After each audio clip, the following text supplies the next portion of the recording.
Last session, you returned to the second level of the Shattered Fist Monastery, where a sanctified mace sat under a fading arcane shield. A dais before you held 5 stone spheres, each carved with a symbol. A kneeling figure, a staff, a foot, an open palm, and a closed fist. Testing a swap of the stones' locations did nothing, so you revisited the tapestry hall. There, monks trained with staves, hands, and feet beneath the calm gaze of an older bearded overseer. 7 staves of varying lengths hung on the walls. A shallow divot in the floor before a resealed secret door mirrored the sockets beneath the spheres. You pieced it together. Back in the tapestry hall, 4 floor sockets waited in the corners.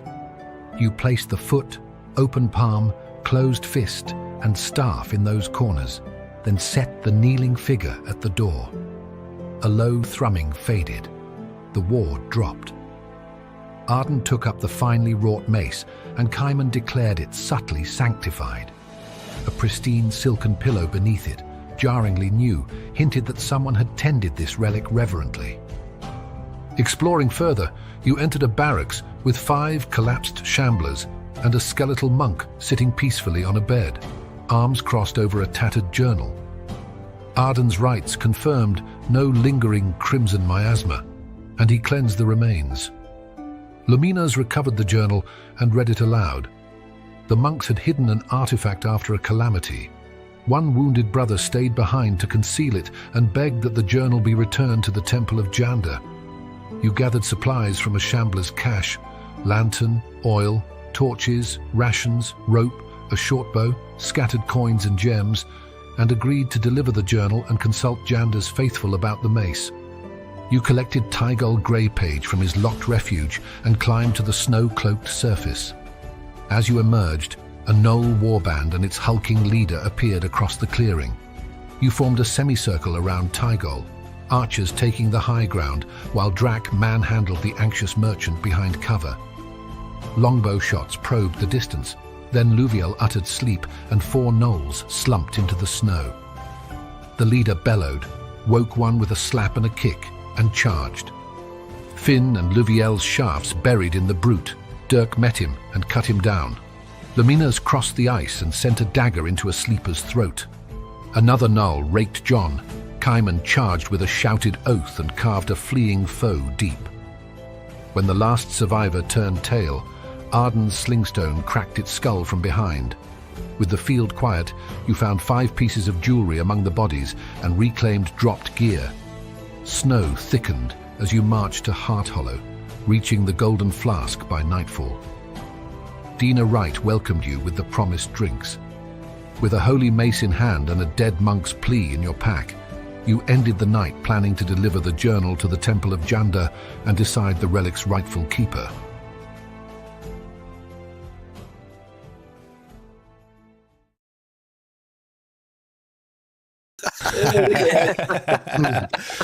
All right, fellas, we're back. We're back, everybody. So I hope everybody out there had a great Christmas break and a great New Year. And I know I did. I'm sure the fellas here did, and I'll let them speak to that in a minute.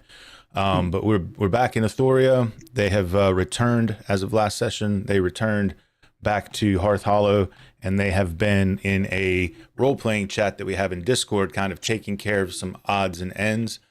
We still have some odds and ends to take care of. But I'm Greg Zandalar, I'm the referee, and I'm gonna just let everybody quick rundown. Just tell them who you are, what you're playing, just as a reminder, and then I'll give you all the floor. Trip. Yes, welcome back, everybody. Angus MacLeod here, playing Drac, Thunder Tusk, half-orc barbarian. Mr. Lord Sydney. Happy 2026, everybody. Lord Sydney here, playing Cayman Deneau, human paladin, basic sword and board. All right. And then my camera turned on. Bam, there we go. And then I got to fix my dang. I just got everything messed up over here. Who's next? Rackus? Okay. I'm on the bottom on my screen, but let's go. It's me. I'm taking over.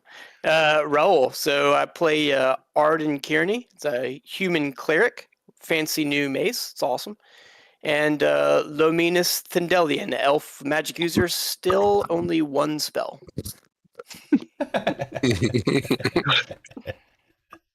There we go. I fixed it. All right. So then, Rakis, go for it. And I am Rakis, and I am playing Arayan, the Elven Druid Ranger, with his newly acquired wolf Scale, and the human fighter John. Silver quick. I am playing a Dirk the Daring, which is a standard human fighter, sword and board, nothing special. And then Luviel, who is an elf, basic D&D elf, which is kind of like a fighter magic user. It's basic expert stuff. So, and I'll turn it back over to Greg. Hugh. I'm playing Finn Slater, a first level acrobat and now first level thief, who is very special. Very special. And we are using the Thief's D6 Thief skills from Carcass Crawler 1 for anybody who's interested. So that basically allows Hugh a little bit more agency over how his skills are kind of spread. So yeah, we'll see. I think it's going to be cool. I think it'll be cool. So the gist of that is he gets 4 points at each level to distribute between his different abilities there. So it'll be cool. Which basically started at 1 in a 6 chance, and so you can spread those 4 points out the way you like instead of the fixed linear advances that occur normally. Yeah, one of those alternate rules for the OSE rule set. So, and it's a good idea. I mean, allows you to focus a little bit in one or specialize. Yeah. Yes. Oh, Yeah, that's what the special part was. I thought he took the short wagon. All right, so these guys we have a couple of folks still need to do a little bit of shopping, so we're going to do a little just quick jumping around to different locations and get that done. So I'm going to take everybody over to the general store first, Smithy second, and then we'll go back to the inn and we'll kind of pick up gameplay because we're still, it's a role-playing game. We got to do stuff. We got to do stuff we can't do when Foundry's closed, right? So yeah. So again, fellas, it's set up to where if you click on those gold coins, it might be a double click. I can't quite remember. It should open up a store dialog for you. Your cursor will change from a pointer to finger. Lude. So, and I'll just show everybody in the. There we go. Do it. It's there. All right, there you go. There we go. All right. Oh, that guy's a big old dude. This token references an act which is no longer current in this world. What? Mhm. Oh, I know why. Why? So you're telling me you don't see a store, right? I'm telling you, No, I see. we're in You see a big store. fat guy, yeah. I'm Yeah, sorry, Bitcoin. you're not seeing a dialogue that opens up, correct? That is correct. That's All correct. right, let's see if I can rectify that. See, I tried to get cheeky and put all of my stuff into compendiums so as to make your lives easier as far as the game loading goes. So give me 1 second here. Let's see if we can make the correction. Because it will be actors, and it will be Ellendon NPCs, and it will be the general store.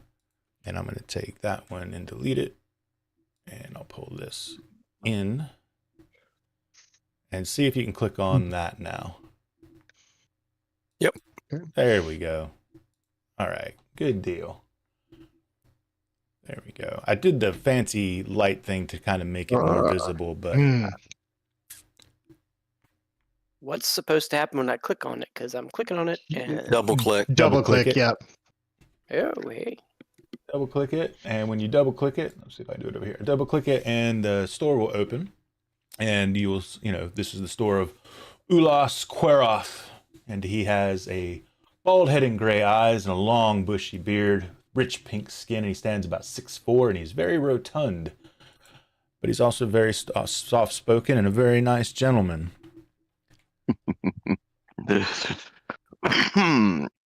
Well, we'll just nod and wave to him, and we'll see what. Did he have a greeting? He will greet you heartily with familiarity, as you've been in here a couple of times before. And he will say to you, "Welcome back to my shop, fine adventurers. Let me show you my new bedrolls over here. I've also got some cooking pots handy for the trail.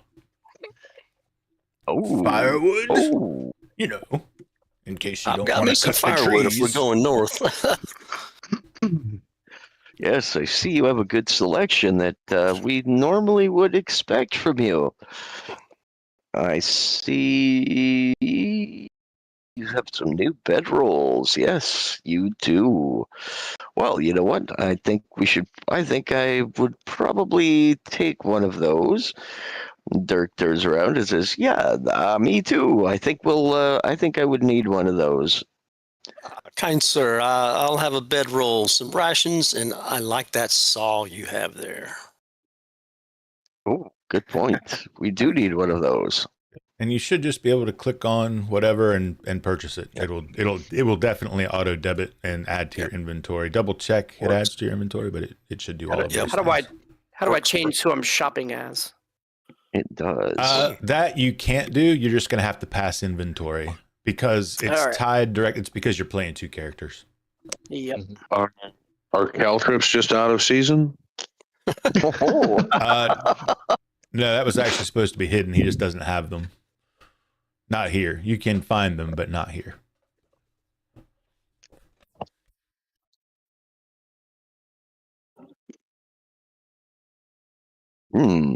Let's see.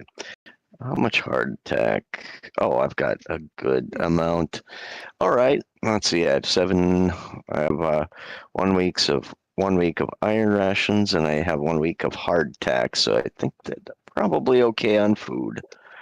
Well, much appreciated for the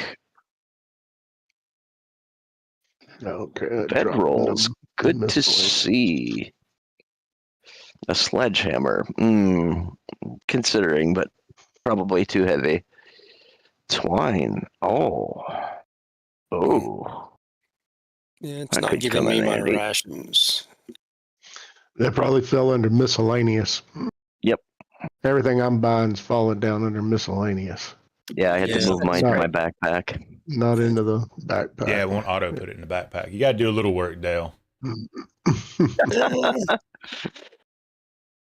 I will do that. Yep, there it is, hardtack. But I don't have iron and I bought it. That's okay. I'll figure it out. All right. And my money is set. But it did take my gold, so I want my gold back for. He's goddamn. He's a damn. Well, I'm not going to say. You're ripping me off, pal. Of course I am. Why wouldn't I be? I mean, come on. No, I don't need a bell. Chalk. Oh, that is truly interesting. Oh, but it's 11 gold. 11 gold for chalk. Are you kidding me? So it looks like there's a infinite duplication glitch for infinite money. When I transfer items between characters, it just duplicates the item in my second character. And doesn't you can delete it from your first character. Yeah, but why would I though? Yeah, because Hey, we like to rip people off too. It's the name of the game. It's not my fault this game gave me a bag of holding. Is it just a simple click and drag to drop it into your backpack? Yeah, it just drag and drop. Okay. Got to close the backpack first. All right, there we go. Everybody, All lift right. me Well, off. I'm pretty much finished up with my purchases at the general store. Yeah, y'all just let me know when you're Yeah. finished with your purchases because I can't tell. I Yeah, do I didn't. want my gold buying. I'm just saying. I didn't see any oil flash there in the general store. Did I miss that? You did miss it. It's in there. That's a good idea, actually. Buy a flask of oil. Yep, there it is. Man, imagine my disappointment when I went to connect the fantasy bot and it's not connecting. Oh, That's it, under normal circumstances, I'd be like, no big deal. But the reality of it was I actually spent about an hour and a half, 2 hours picking out the correct music I wanted for this session over the weekend. So it's a little, a little disappointing, because it worked. One of those things. It worked fine last time. But yeah, go figure, huh? yeah. No, this time, golly. Yeah, I think it's one of those deals too. I just got to reset the thing up. I think they might have updated or whatever. But how's the shopping going, fellas? We are done. I think I'm done. I'm Looks good. like somebody else snatched the flask of oil. They're empty. They're all gone. Oh, well. Okay. All right. So I'm gonna toggle the visibility of that store off, and then I'm assuming that the Smith was a place you wanted to stop. Please. Yeah, but let's do that. Yep. All right. Maybe I can buy my silvered arrows here. So you arrive at I will put them, I don't think they're in the inventory, but I'll add them to the inventory. They're standard weapons. I know Rackus is dying for them too. So let me just get rid of this. Let me get rid of this one and add the one that's going to work for you.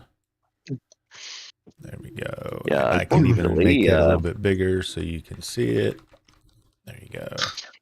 Unfortunately, there's these nasty little things called lycanthropes and whites that run around in the world, and it's handy to have some silvered weapons against those. Yeah, it'd be kind of dickish of me to withhold survival tools from you, for sure.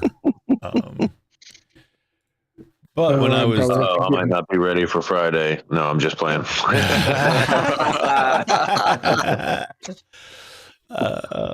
let's see.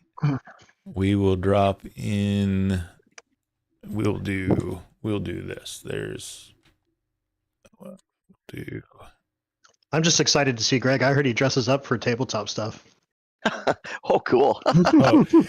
I have decided. I was telling Mary today. I have a plan. We're doing a murder mystery in March, and I have decided how I am going to alter my physical appearance for said murder mystery. Oh, wow. I am not going to shave my goatee at all. No trimming at all until it gets time. And then I'm going to shave it into a handlebar mustache, and I'm going to shave my head bald. Oh, No. Oh, yeah, dude. I will look so different. Right? I'll look completely fucking different. I mean, the hair will grow back. You know what I'm saying? And, Oh, my God. and then after, Nothing I think wrong with being bald, I'll guys. Come on. probably just wear the mustache for a while because, I mean, it's funny. I mean, Yeah, well, it's like I That's can gonna actually be get one of great. those naturally. You'll be wishing you had a lip sweater next week. Yeah, really. Well, fortunately, this isn't for like 2 months. So I've got, hopefully it'll warm up. Hopefully we'll get into, winter, summer here in North Carolina. You know how it goes. Right. Yeah, it is kind of nice being down in the south, a little bit more south of say Minneapolis. Yeah. Is Torch open for business? Yeah, you can double click it. What are we clicking? I don't see anything. I just What are we he's just clicking? standing Might need outside to- of his You don't see the coins? forge. No. Nope. I don't see any coins. Oh, there it is. Let me Guys, refresh. tiny, Yeah, I'm tiny. Yes, I'm a right. F5. No, If it's I'm right there. refreshing. Oh, they're very faint and see through. That is knee level. How's Knee that? level. There we go. Hurry up, Bob. Oh, Before there Chris we gets go. it. Be I'm quick. still standing There we go. outside. Holy shit! That was where'd you? Oh my god! There You it got to is. click right in the center of them as I made them so big. So, Gonna do some commerce for Turkey. Oh yeah, he doesn't hey, have man, much. I'm Oh, he refereeing does. for a bunch of old guys. You know, I can't help it. I have to make the Holy icon sh- ginormous so you can even see it. I'm still standing outside. I don't see anything. Are you saying this was the guy where there were weapons? Boy, I got in there late. Yeah, I'm looking for a spear. This guy does not have a spear. If you don't see a big pile of coins in the middle of the screen, Raul, F5, because you're lagging a little bit. F5I. That ought to, when you come back in, you ought to see him loud and clear. Somebody got a crowbar? There we go. Nothing worse than setting all this shit up and then going and doing something you think would make it easier for people and then breaking it. That's and then amazing. hosing it all up. Dude, I use a module called Tagger, so I can put tags on all these things so that they turn on and off. Like you notice, we're not leaving the screen; it's not reloading. All of these images and stores and everything, they're built into one scene. They just toggle visibility, automated, right? I built like a little button dialogue, so I can go. Oh, we're going to the store. Okay, turns off all the other shit, turns on this shit, and then I break it. Worked perfect. That's always. Yeah. Oh, go figure. Yeah. Yeah. Well, that's what I get. Okay. Who Drag wanted it. the oil flask? I can maybe hand it over. I have an oil flask. I don't know that I need it. I mean, I've got a couple of them. I just don't like to run out. Okay. Zan, I've I have got clicked three. on the companion tab, and the companion manager has opened, and I am wolfless. You're wolfless? Oh, Mhm. Let me see. he's got a It says chisel, drag and drop an actor crowbar. to add it to the list. So let's just try this. Go to the actors tab, go to your folder, and drag that wolf there and see if that does it. It might not be showing it for you because I drug it as the DM. That worked just fine. Thank you. Yep, you're welcome. I guess a shovel or a spade could come in handy at some point in time. Yeah, we don't have one of those. Who wants to carry it? This is also I my picked the secret spade. sauce for making sure I get Good, trip good. encumbered steady.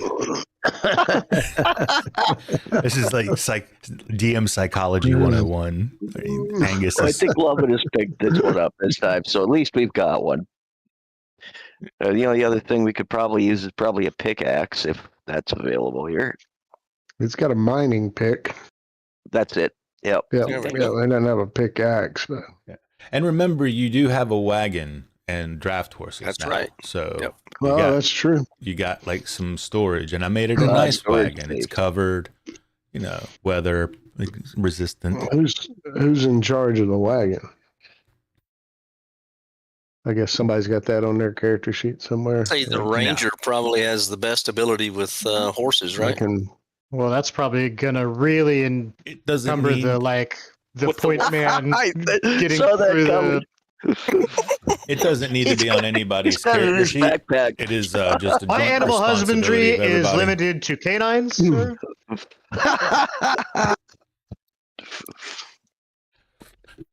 Yeah, So so how in do we the wanna- while you guys are shopping, I guess I will just tell the great wide world there that you had a little side adventure.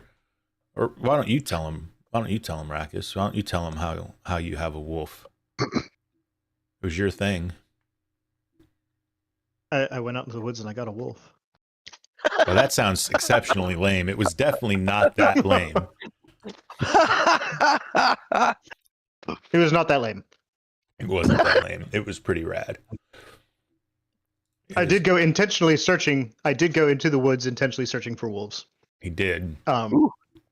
We found a wolf den, which we built a blind and we scoped out for a little while until one kind of split off from the pack, and we went and followed that, and we saw it getting attacked by goblins. Ooh. So we did some goblin murdering, like one does, and ended up with a wolf in exchange. I feel like it was a fairly good trade for goblin corpses good trade.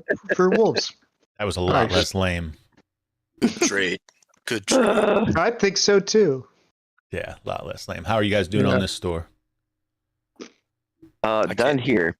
I can't access it, so Yes, you can. Put your cursor right below the big middle, right in the open spot between all the coins, and double click. yeah, it's a little tiny spot. Well, Block and tackle. it's Yeah, because that's I what had to she make the said. thing so damn big. You're blind That's what ass. she said. Good lord. Did anybody get a crowbar? I didn't buy anything. All we Okay. have here are raven bars, sir. What? I'm not buying that. Yeah, I don't believe that a minute. Oh my god! Come on. Troop didn't buy anything. Playing a That half-orc that was barbarian. very He's bad. not going to use a shovel or a pickaxe or a Get it. crowbar. You don't Yeah. want a latrine in camp? No, like a bear. I just shit in the woods. Right, but we live in the woods. Like, You're a barbarian. A bear barbarian. What do you got against living in the woods? Yeah. nothing. But if you dig a hole and shit in it, you never step in it. I can smell it, and I know where it is. Boy, are you going to be upset when you learn how your wheat is grown. All right. I'm done. I'm out. Ready to go. That's everybody done. Yep. Ready here. Ready here. Alright, so we'll head back. Everybody is going to meet back up after this is now, everybody's done their shopping and everybody's now kind of reconvening back at the Golden Flask. Gotcha. Well, we would like to. Okay, just as a discussion because we haven't actually discussed this. Yep. How do you guys want to move? To be honest with you, I got a lot of information out of Dina, so I do have the destination for our treasure map we found in our last little adventure out to that little monastery. But I do know you guys also wanted to try and visit that Janda temple. So I'm leaning towards just heading off straight to our to where that is. But in order to figure out which one we want to do, we're probably going to have to head to Echo Divers too, because we're probably going to have to pick up some maps. And I definitely would like to get the lay of the land to any place that we go. Yeah, the Echo Devils will probably know where the Temple of Janda is, which I don't think we do currently, unless Arden knows. He would be the one. But we have those tapestries, and that's really what Cayman wants to do, is make sure they get handed over to the rightful owners.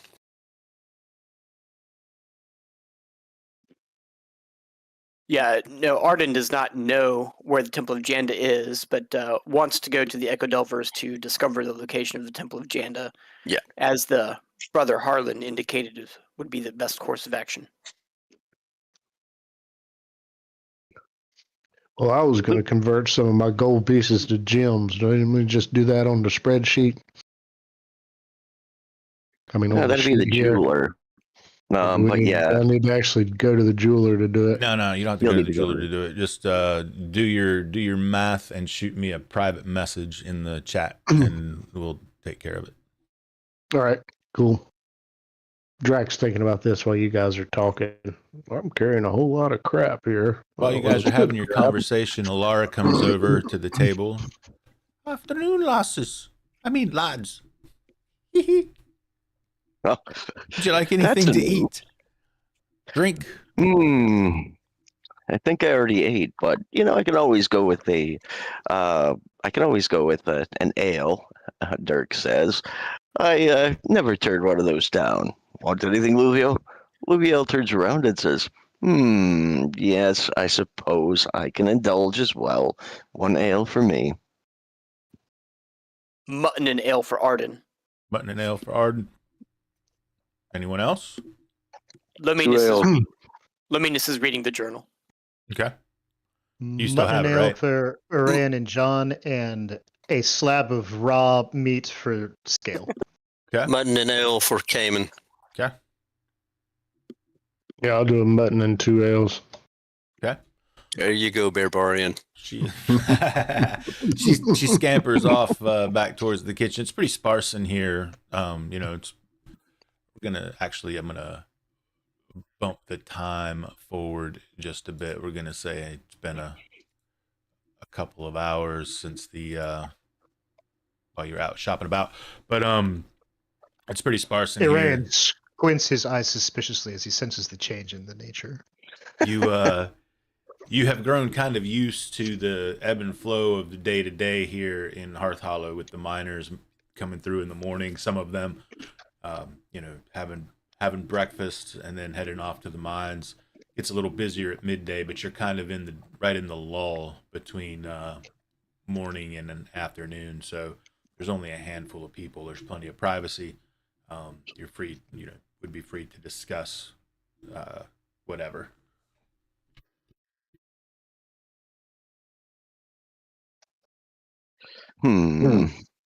Well, do we have an answer with Lubiel turns around and says, do we have an answer as to a decision as to what we wish to do next? I mean, I think the Adventurers Guild. Let's go try and locate that. And Yeah, Dirk turns around and says, yeah, all right, let's all head out. Gulps down the last of his ale, steps up, gets out of his chair, pushes it back into the table. Follow me, fellas. And starts towards the door. Luviel leaves about half of his ale and continues out the door. Good Arden God, drinks Drac. the rest of Livio's ale. Sorry, Zan. It wasn't. I kept hitting the button. It wouldn't transfer, and then all of a sudden they all transferred at one time. I don't know. All right, computer lesson for everybody out there in the world. When you click, it cues the command. If you continue to click, it doesn't make it faster. It just cues a shit ton of commands. But it makes me feel better. Oh my God, I just got 500 messages. I wanted to be sure you knew what I was saying. Oh, I'm pretty positive. I know what you're saying. Holy cow. But thank you for whispering it. That was cool. All right. With 50 whispers. Yeah. All right. So it sounds like we're going to motor over to the Echo Delvers. We are headed to Echo Delvers. Okay. Just like described, it's about 2 streets north.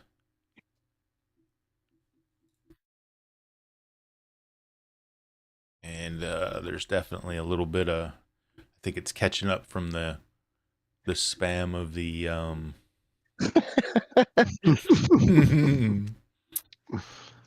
spam of the messages here. But you travel about 2 streets north, and it is a wooden building, very inconspicuous. And as you approach and walk in the door, you see a woman, bald. She's human.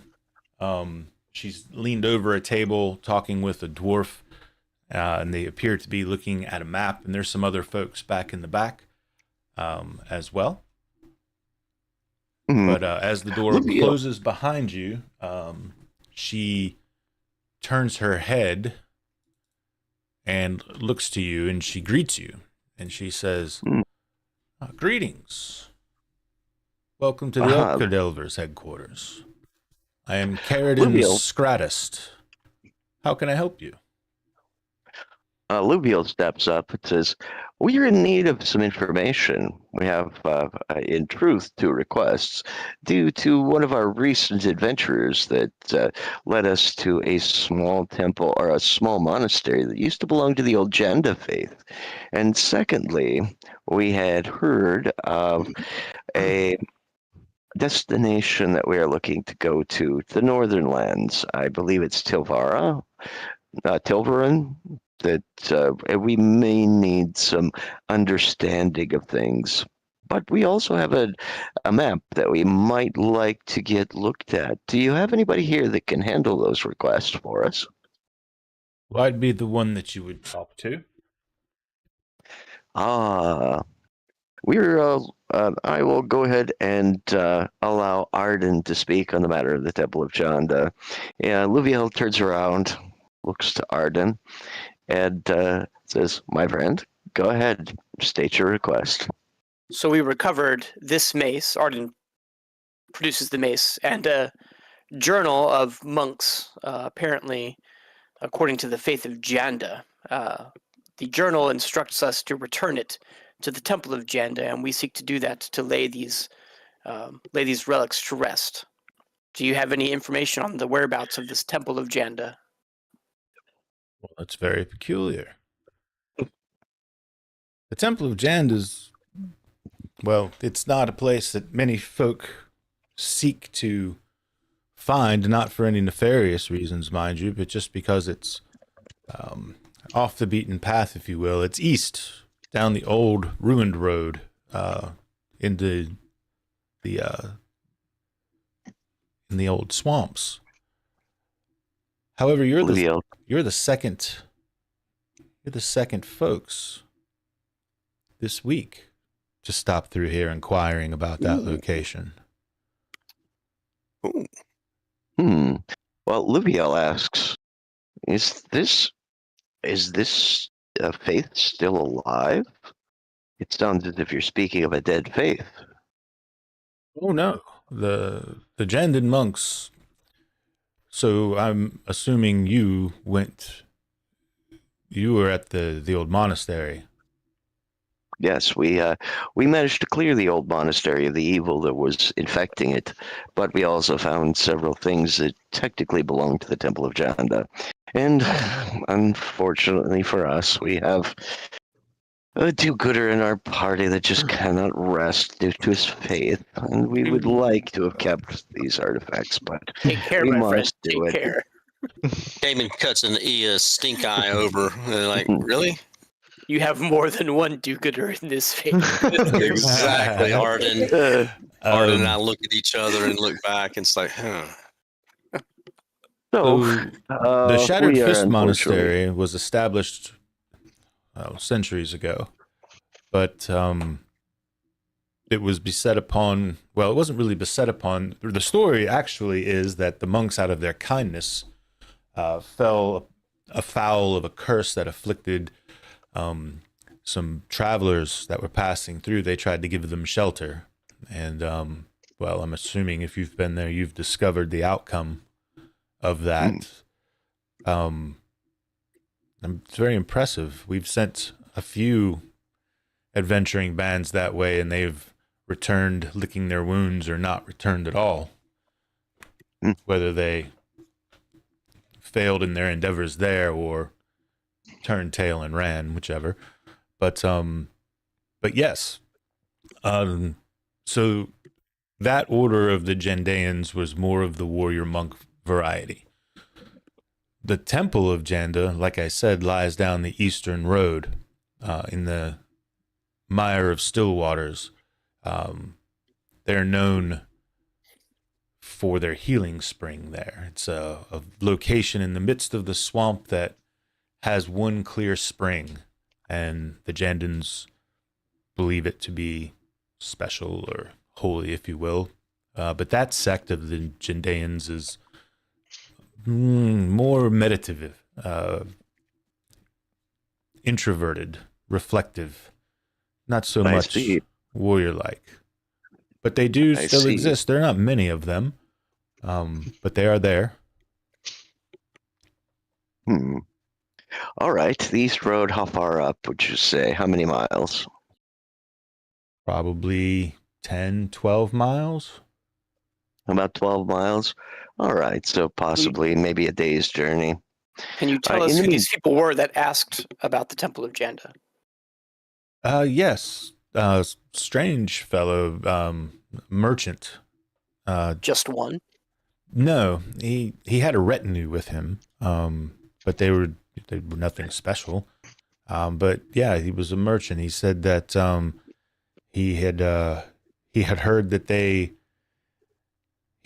they had an item he was interested in and wanted to parlay to see if he could acquire it. So we gave him direction on how to find the temple. Did he tell you what he was interested in? He did not. And Okay. I did not ask. And this was a week ago, you said. Yeah, close to, not quite a week ago, yes. But they stayed in town for a couple of days before they departed. You're probably only, I don't know, 2 days, 3 days behind them. Arden turns to the ranger. Do you think you could follow their trail? Good luck with that, Luviel says. 2 or 3 days is that would be a challenge, especially given the weather and the season that we're going into. Luviel then turns to the proprietor, pulls out the scroll, and says, "Also, while we were there, we found this particular map. I was told that the terrain and possible location of this was to the lands of the north, which we would have to take, as I understand it, a boat out to sea." And pulls out the map and says, "Could we get this examined to take a deeper look at it?" Also, glance towards Arden. "If you would, do you have any idea about what the powers of this mace are? Of this artifact mace are?" So as a DM, I think Arden already got that figured out with Yeah, Arden can interject. Okay, so you can see. Yeah, Arden He already explains. knows what it is. Yeah, okay. All right. In that case, we'll cut that part out and just about the map and have them look at that. And then I turn also to say, also, if possible, could we purchase a map of the territories that this would contain, so that we could maybe overlay the two and find the location of this particular treasure? So she takes the map and she looks at it for a period of time. She even calls over the dwarf and they kind of converse and they look at it. And after a few minutes, say 10-ish minutes, she kind of comes back over to you and she says, "This map appears to be in the lands of the north on a continent called Pythian. Probably at the edge of the boreal plains, close to Enric territory. It's quite the dangerous place, Pythian. It is the last location that was settled by the Hadean Empire before they fell. And you have all heard of the Hadean Empire. You could, all of you. The Hadean Empire is a large empire that was to the west. Think very Roman in their way of being, especially their imperialism. The various assimilated places that they went to, as opposed to subverting. All right. Do you have maps of this territory that we might be able to purchase? And Zan, did you see my DMs? Did they come? So I need to. Did they come? Did you send them in? Foundry. Yeah, if I have to spam them like somebody else, I will. Don't spam them. Ping. No, I didn't see them, and no is the answer. Okay. And I don't know what the second one means. Oh, are you That just was me bumping me? Pinging you. Yeah. Okay. All right. It's letting me delete things now. Let me delete a bunch of stuff here. It finally caught up thinking. All right. I got one message from Drac. I got now down to one message from Cayman, and then I got another message for Drac. Okay. So you ask for the map, and as you ask for the map, Drac interjects. Right.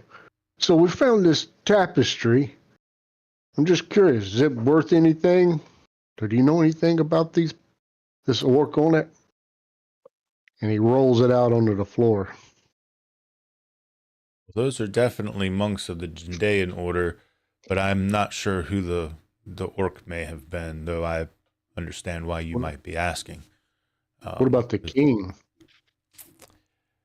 Not sure of that either. Could Okay, be. that's a nice spear over there. Could I buy one of those? We'll show you what we have for sale in just very shortly. Fine orc, half orc. All right. But if you Fine don't know anything tusk- about this, I'll roll it back tusk up man. and put it back on the wagon. The Jandaeans would likely know more if your intent is to pass through there. Really? Of the tapestry, yes, those are definitely the monks yes. depicted on there. Definitely Jandaean.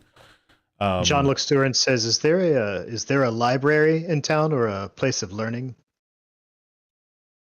So again, this is where I would direct you to the monastery, to the Temple of Janda. They are keepers of lore. This is their part of their introspection. They study, keep lore.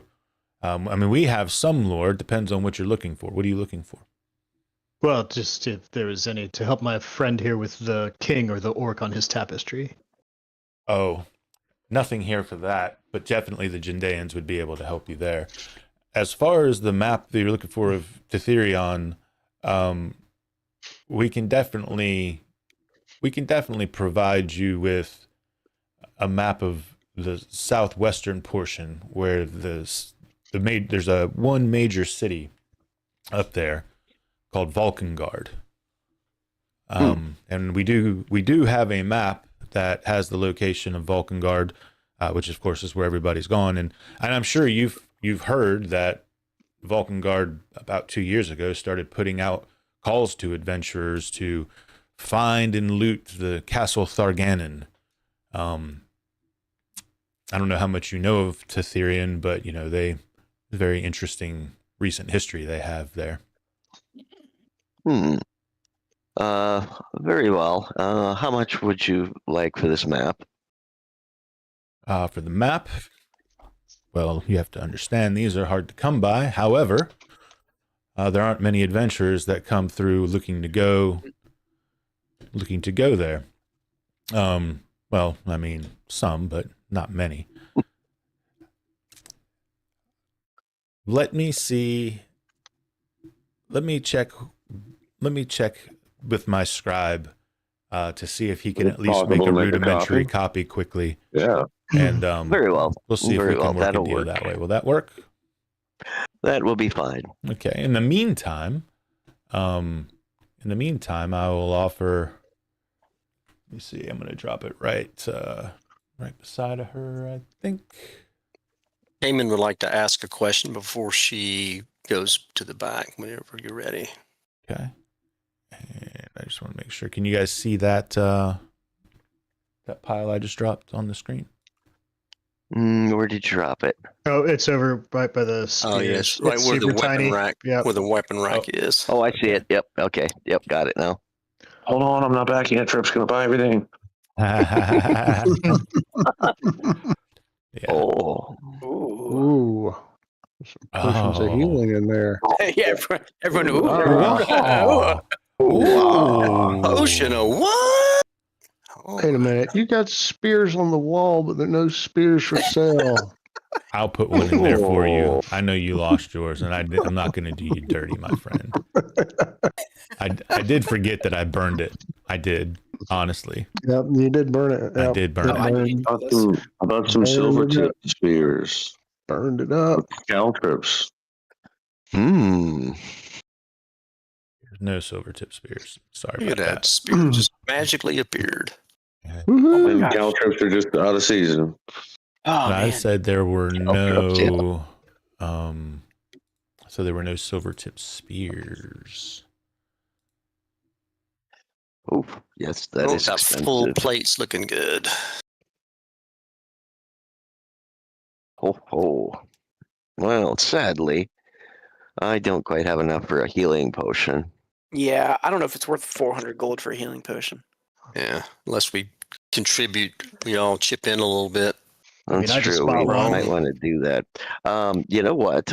Dirk turns around and says, I do not mind adding in some money for this, for a healing potion. What say you there, Paladin? I definitely believe that we should chip in healing potions. They're very powerful. Very powerful. Very agree. well. Dirk pulls out 250 gold piece gems and says, I shall donate 100 to this endeavor. Luminous can add 100. Just so everyone knows, Arden can now cast Cure Light Wounds. Yep. And the mace can heal also. Oh. Mace is We're once a day. Is that right? Once a day? Once a day for both the spell and the mace. Yeah. Yep. Which is good. Yeah, so we're much better off than we were last time. But we should probably buy a potion of healing anyway. Dirk still says, I still say I will throw in 100 gold. Anyone else other than the Paladin? I do believe we have another 100 gold chipped in. Yes. Cayman pulls out of his pouch and pulls out 100 gold pieces. And I'm also in for 100 for this healing potion. Luminous will contribute 100 as well. Yeah. Who do I drop it to? I was going to say, we'll probably just delete empty it and let Greg do it. Yep. We can delete it ourselves. Yep. Mm-hmm. So we're missing 100. Anyone else wish to put in? Luviel turns around and says, well, I suppose. Here, he hands over another 50 gold piece gem. So you need 50 more? Right. That's John will 200 throw in right the there. last 50. Oh, wait. No, that. Oh, yeah, I hit the wrong button. I meant to say hit edit. Okay. I did so too. Bink and 6. Okay, so who wants to put in the last 50 gold? John will. I'll put it in. Gotcha. All right. And who do I pass the healing potion to? Dirk says, I trust the Paladin with it. Yeah, that's a good choice. The Paladin? All right. You have the potion of healing. Yep, just popped in. Thank you. Yep. All right. So what do you... Well, she comes back. As you guys, you don't need me for any more of the shopping, right? You guys can handle the rest of the shopping. We're good. Yeah, we're good there. So she comes back and she says the scribe is going to make a copy. It'll take about an hour and a half. In the meantime, what do you know of Tytherian? Anything? Relatively nothing. If you could, this is Luviel, by the way. Luviel turns around and he says, which I would also like to know, what can we expect from the area around where we see this map?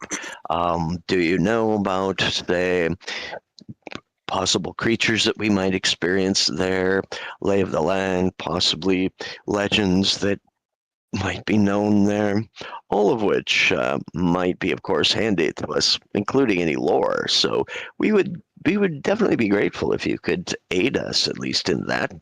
And turns back to her. Well, I can definitely at least give you a little history. So a little over 20 years ago, the Hadean Empire colonized the southern tip of Tytherian, and they founded Vulcangard and the town of Skullberg, as well as a fortification known as Fort Eichenvar. They, in their explorations, ran across a black magician who referred to himself as the Skull God. And he had been apparently in the north for quite some time, and beset upon the Hadeans with armies of undead. There was a great battle at a location called Sandbone, and the Imperial settlers were slaughtered. And they fled by ship back to the main Hadean Empire. About a year and a half later, they returned to Tytherian with an imperial legion, and they marched upon the Skull God. And there was another great battle known as the Battle of Stinging Meadows that occurred. And in this battle, the Skull God's armies were destroyed, but the Hadeans took heavy, heavy, heavy losses. They rebuilt Valkengard and the town of Skullberg. They established a fort called Jaldaran. And they left the far north of Pythian, beyond the boreal plains, near the tundra. They left that area alone and kind of just retreated back down into the coast. And then about 20 years ago, the last Hadean emperor died, and he had no heir. Which you all know this part now. This part of the information you're aware of. And without an heir, as you well know, Imperial Dynasty ends. Civil war erupts. Empires fall. Governors rise. So, Valkengard is now an independent city, very much in the Hadean tradition, that sits on Pythian and is relatively left alone by those from the south. But, as I said a couple years ago, the lords of Valkengard send criers by ship to many port cities, calling for adventurers to plunder Castle Tharganon's abandoned riches in the Forbidden North, which was the stronghold of the Skull God. And now you have a map to it.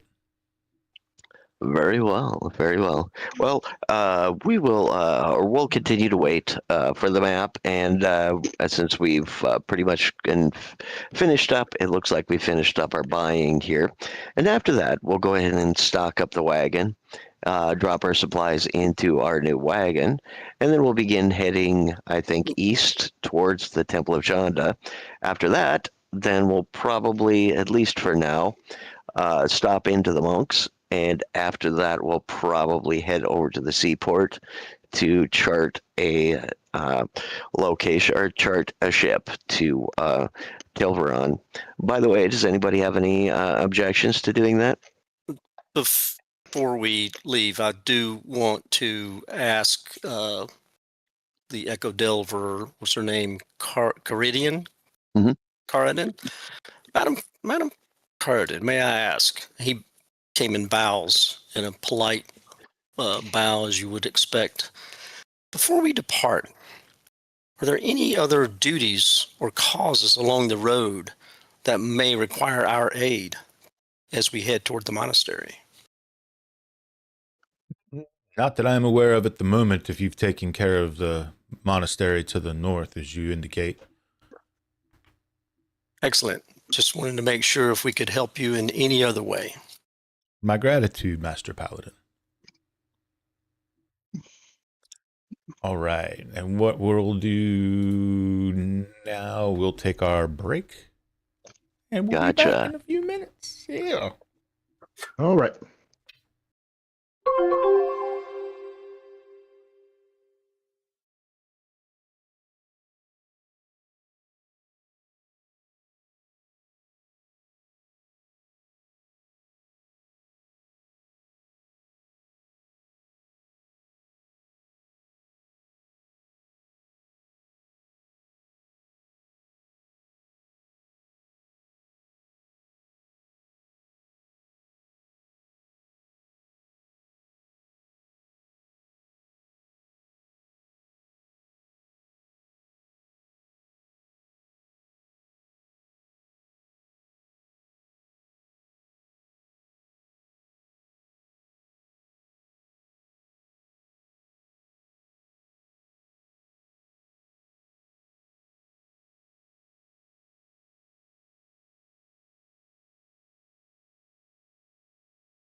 Mm. And whoops, there we go. All right. And we are back. We're back. All right. So guys, what are you gonna do?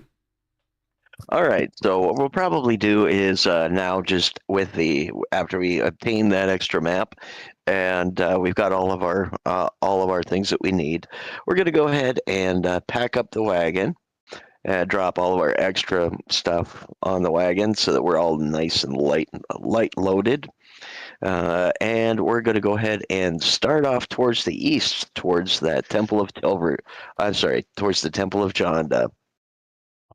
Right. You said our wagon's a nice wagon, right? You said it was Yep. covered. It's a covered wagon. Yep. Does it have a strong box built into the wagon? Like underneath the chair, like the coach or anything like that? No? No, but you could easily modify your wagon as you saw fit going forward, but nope, not out of the gate. You do recall seeing iron boxes at the Yeah.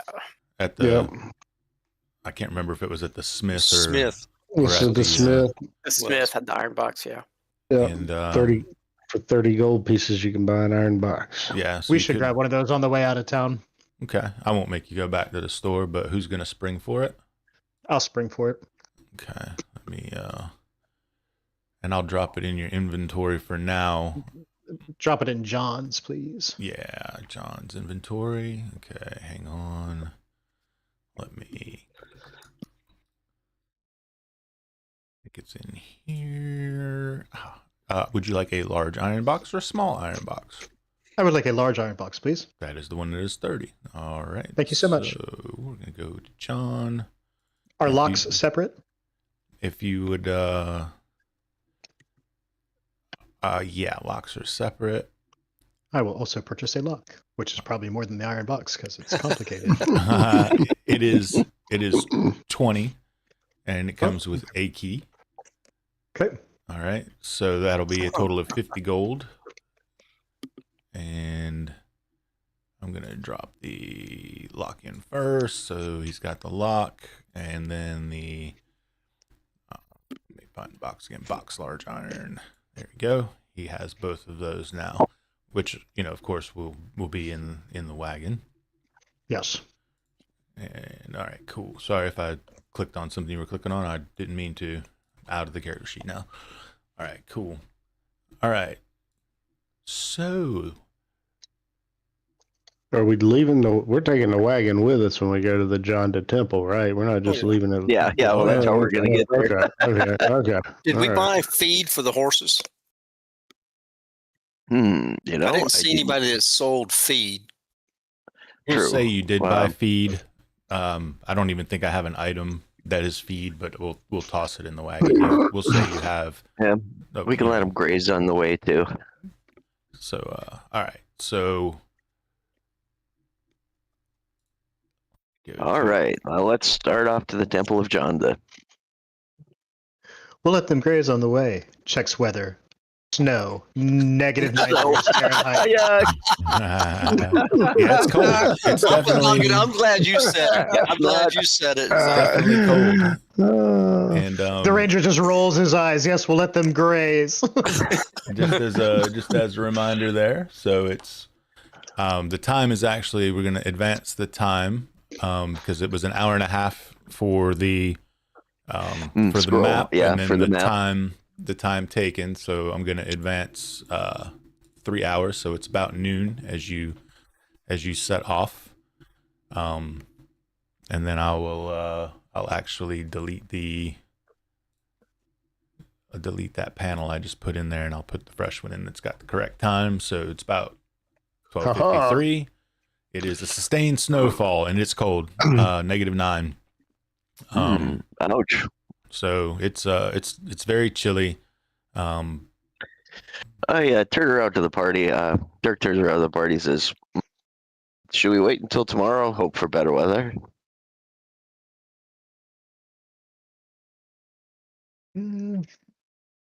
Will there be better weather tomorrow? No Hmm. telling. I mean, Well, at no least telling. it's sunny. Hey, It might. today's it weather could may be- have They have a Negative 33% 4. chance of getting it right. So, I mean, 1 in 3 chance of getting it right tomorrow. I mean, I'm All thinking. right. Well, if no objections, then we'll move on. We'll go ahead and continue down the road. I was Go ahead and born in advance this this. land. Okay. So I've got my fur cloak, so I'm good. Yep, we've got winter clothes too. Luhiel and Dirk too. Yep. So you will travel through the Yeah, hills. we're gonna travel. What is going on with that? Am I doing that noise stuff again? You hear it? Nope. I don't. No. No, I don't hear All it. right, good. That's good. All right. You set off traveling, and after about an hour and 15 minutes, hour and 20 minutes, you break the hills and you enter into more of a low rolling hill, grassy plains type area. And you follow the road. It kind of breaks now and goes to the northeast, and it hugs a hilly forested area off to your north. You can see it, especially as you crest the hills. Forest over to the left of us. Are we North of still North. are we still in winter, like cold weather? Is it? We haven't traveled probably far enough. Oh yeah, no, it's cold. It's cold and Still snowing. Cold and snowing. Yeah. And you'll see as you're traveling, you see the time is advancing up in the top there. Yeah, sunset Right. in 2 hours. So Oh, I have to keep going, unfortunately. So but we you need to make camp somewhere before we get there. you enter into some swampy moorish land. Oof. Frozen marsh land Which currently, definitely but yeah, slows your progress a bit. Maybe should have camped in the hills or I something. was going to say that's why I said it Yeah. before we went there. I You said wanna we go need back, to camp. all right.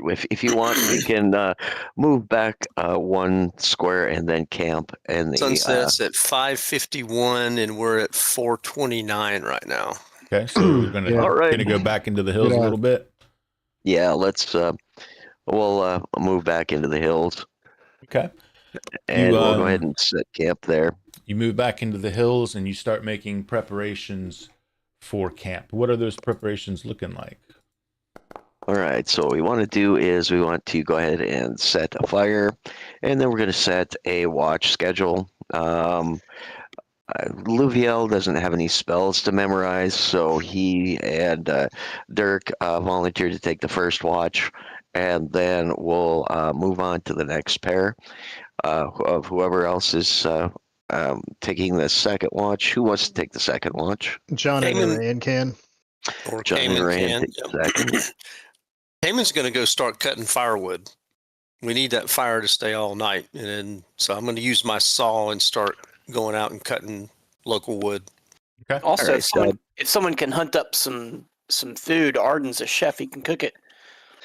All right, I guess that would Ranger. put Irayan out there. I can help Arayan in hunting. Yep. I am a hunter by trade. Ooh, there you go. Gotcha. All right. So Irayan and then of course Drac will probably go out and hunt us up some food, and of course then Cayman's got is getting us some wood. So that leaves, of course, Luviel and Dirk on the first watch, and then Cayman and John on the second watch.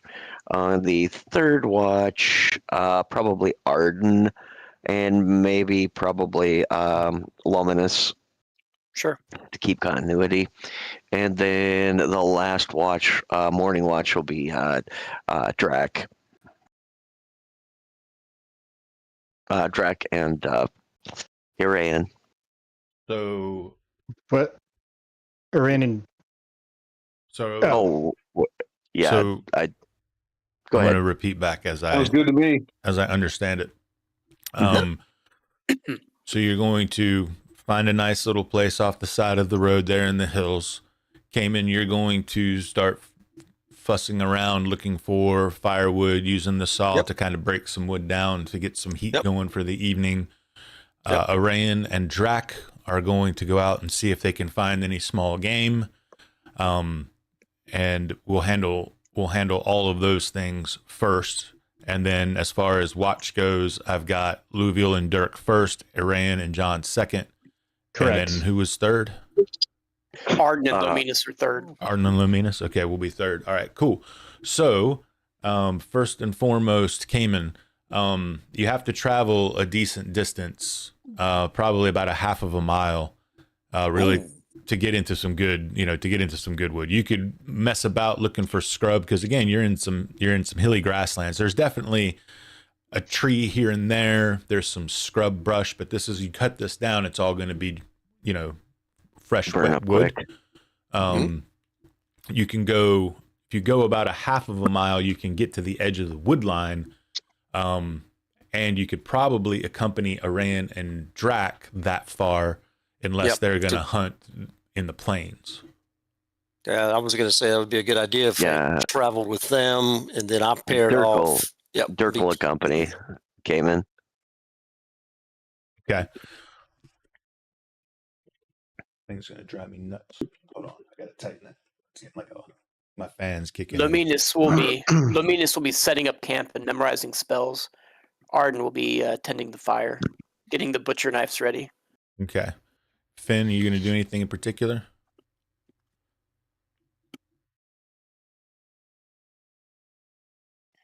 The horses, maybe? Okay. All right. So, Dirk and Cayman, you'll proceed about that half mile, hit the edge of the wood line, and everything seems fine. You hear the typical evening noises, right, as the sun's starting to go down. It is snowing, so you're losing light very quickly. Neither of you have infravision, so you want to be mindful of that. Even though it is overcast and snowing, because the snow is covering the ground, there is still that slight reflection that you get from the moon's light. I believe at the moment we have both of them. One's waxing and one's waning. So between the two, you have a little bit of light that's diffusing through those clouds and kind of reflecting off the snow. With Umbralis, which is the dark moon, the reddish tinted moon, it kind of gives it that kind of red tint across the snow, almost like a pink kind of a color, very faint. But you're able to make it to the edge of the wood line and start working the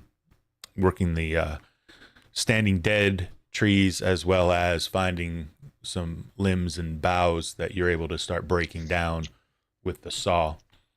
Drac and Arayan peel off from you once it's like I see the four of you, unless you tell me different. I see the four of you kind of moving together to that point, and then Drac and Arayan kind of move a little bit further into the forest. Yep. I need you both to roll me the foraging and hunting. So it's going to be if you're hunting, so I need the second button there under it, which is going to give you the 5 and 6 chance.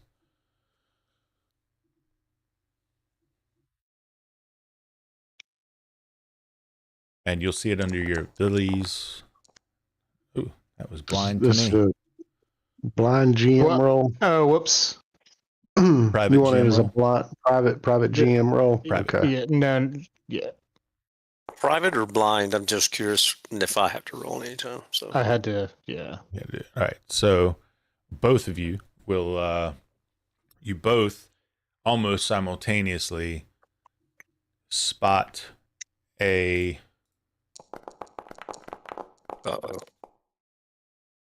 Tarask. small Wild doe. Small doe. Small Nice. doe.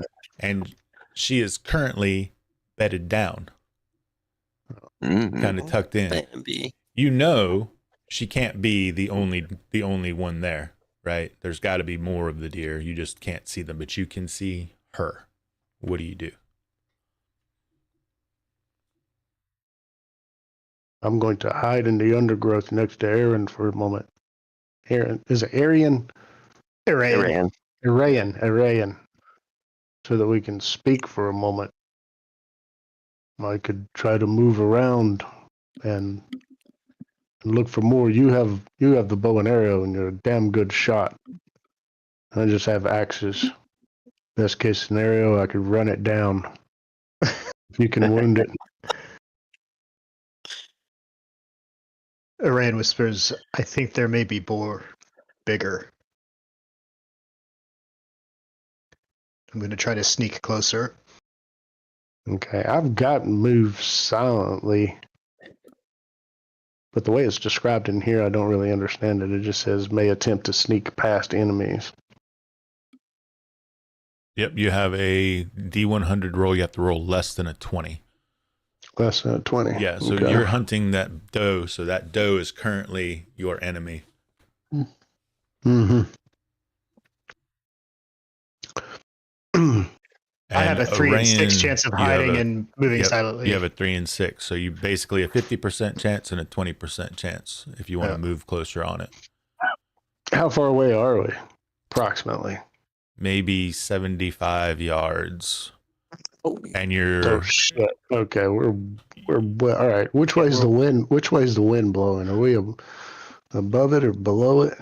it's blowing at your face, and that's the only it's blowing reason at that our it face. hasn't picked up on you. And you both have infravision. So remember that the light loss isn't going to affect you as bad as it would the humans, but in this rule set, infravision is heat. Right. Yeah. Yep. But it's freaking cold and it's snowing and the wind's blowing, so it's messing with you a little bit. Basically, it's thermographics. Yep. Yeah. So we could attempt to move closer. Mm-hmm. I mean, we got wind blowing at our face. We can see the heat of the doe in the grass. Yeah. The And sound of the wind's going to help to cover our movement. And let me just ask a question of Rakus real quick. Rakus, when you rolled the second time, what did you use? Public? So I rolled the first time, and because I was rolling myself earlier, so that was a self roll, and then I just clicked to reveal it. Oh, okay. I gotcha. Thanks for that. So I can't remember. It's either going to be the blind or the private GM. I think it's the private GM. Try that one next. And we'll just dial it down, and this time I'll remember going forward forever. But so if you plan to do the sneaking, then I need the stealth roll from Arayan, and I need the move silently roll from Drac. And Drac also, no, never mind. Yeah, just the move silently roll. Move silently. Yep.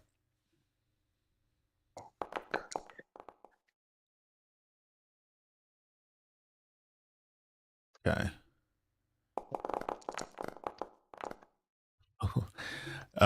So you both start moving forward, and Arayan, you step on a twig buried in the snow you didn't see, and it cracks. The sound of the crack actually scares you, Drac, and you jump. The doe's head turns right towards you, and she stands up. You know how deer do when they stand? She doesn't run immediately. She stands up, and she's just looking dead in your direction. What do you do? I snapshot at I was her. gonna say, if you got a shot, take it. All right, roll me a d20, or roll your dice. I'll let you know. Roll your d20. I'll let you know what happens. I was hoping we had a little bit of extra cover there from the wind and the snow and. Rakus must have rolled like shit to hit that twig. I rolled a straight up 6. He did. He rolled Oh my God. He did. He rolled a 6, and then freaking Drac rolled a 22. Oh man. Yep, it was a 22. All right, hang on here. Thank God it wasn't against a orc or a goblin or whatever. Let's see. It's just a doe. It's gonna be A doe with big teeth. Rabid teeth. Huge Or facts. a rabid buck companion that's going to It's be got like, teeth. It's got big teeth. You hit the doe. The arrow sinks in and hits it. And let me just look at something real quick. I just want to make sure. I gotta be fair. Might have to track it while it bleeds out. Yep. You actually drop it. oh, Nice. Yeah. Nice. Yeah. It was a small herd animal, one hit die. I rolled a hit die. It had a hit point. You did a hit point. You did a hit point. Yeah. That did. Oh, Yep. yeah. Yeah. It was a small one. I will. Enough will for a even meal make for it. all of us. There you Yep. go. There's the reveal. So you hit it. Heck yeah. You did it. It like instant. You catch it right in the breast. Boom! It collapses. It does not even make a noise. It's just like boom, falls right down. Nice Well, hit. Let's keep an eye out for more. Maybe mommy or daddy's around, or Oh, you brother or sister. still got to clean it, but so yeah. Dirk and Cayman are going to gather enough wood that we can both, right, Dirk, handful, whatever we can carry. Yep, we're both grabbing. Yep. And we got the strength Arain for it. goes up to it and thanks the forest for its gift and all that stuff. Blah blah blah. Well, Let me hug the tree. appreciate it. Yeah. Tree hugger, motherfucker. Oh, I'm sorry. Are you hungry? Are you hungry? Yeah, it's definitely. I mean, it's not a large deer, but it's a large enough deer that you feel like dressed. It would probably be 2 nights worth of food.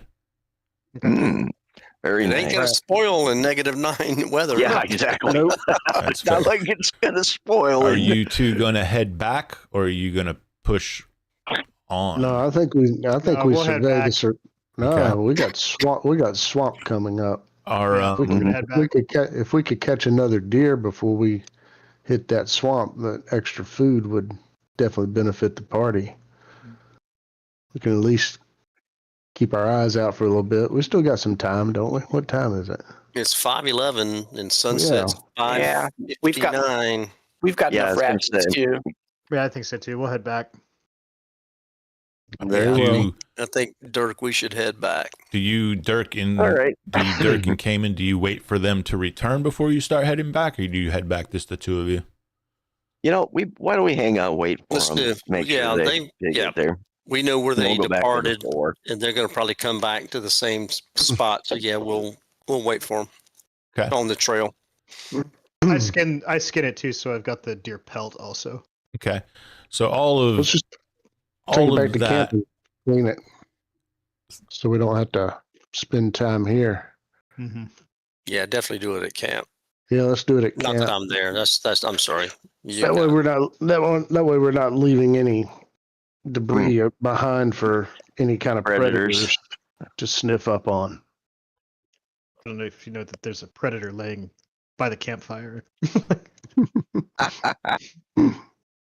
So you scooping and walking? Are you cutting? Yeah, we're scooping and walking. Scooping and walking. All right. So Mhm. the tracking, hunting, grabbing, returning is going to take about an hour and 30 minutes. So when you get back to Dirk and Cayman, they're at the point where they're ready to go because they're starting to not be able to see shit. Because again, it's snowing pretty heavily, but you all are able to make your way back to the camp. By this time, the fire is going. Everybody's kind of huddled up around it. I'm assuming you kind of built it on the side of the wagon that is away from the wind. You've got the horses kind of triaged and all that sort of stuff, and you're able to dress the deer, cut however much of it, or process however much of it you want to, cook what you want to, and eat what you want to. Is there anything anybody wants to do besides those things before we go into the watches? Nope. I think we're Yeah. pretty much set. Memorize spells. and Cayman's that'll gonna be go about off. all. Okay. Cayman's gonna go off a little to the side and pray. Okay. Jack's gonna be sure somebody fed the horses. Okay. So the dressing, cooking, eating, feeding, it's all going to be about another hour and a half. So by this time, it's past 8 in the evening-ish. Still snowing and still cold. You set the first watch.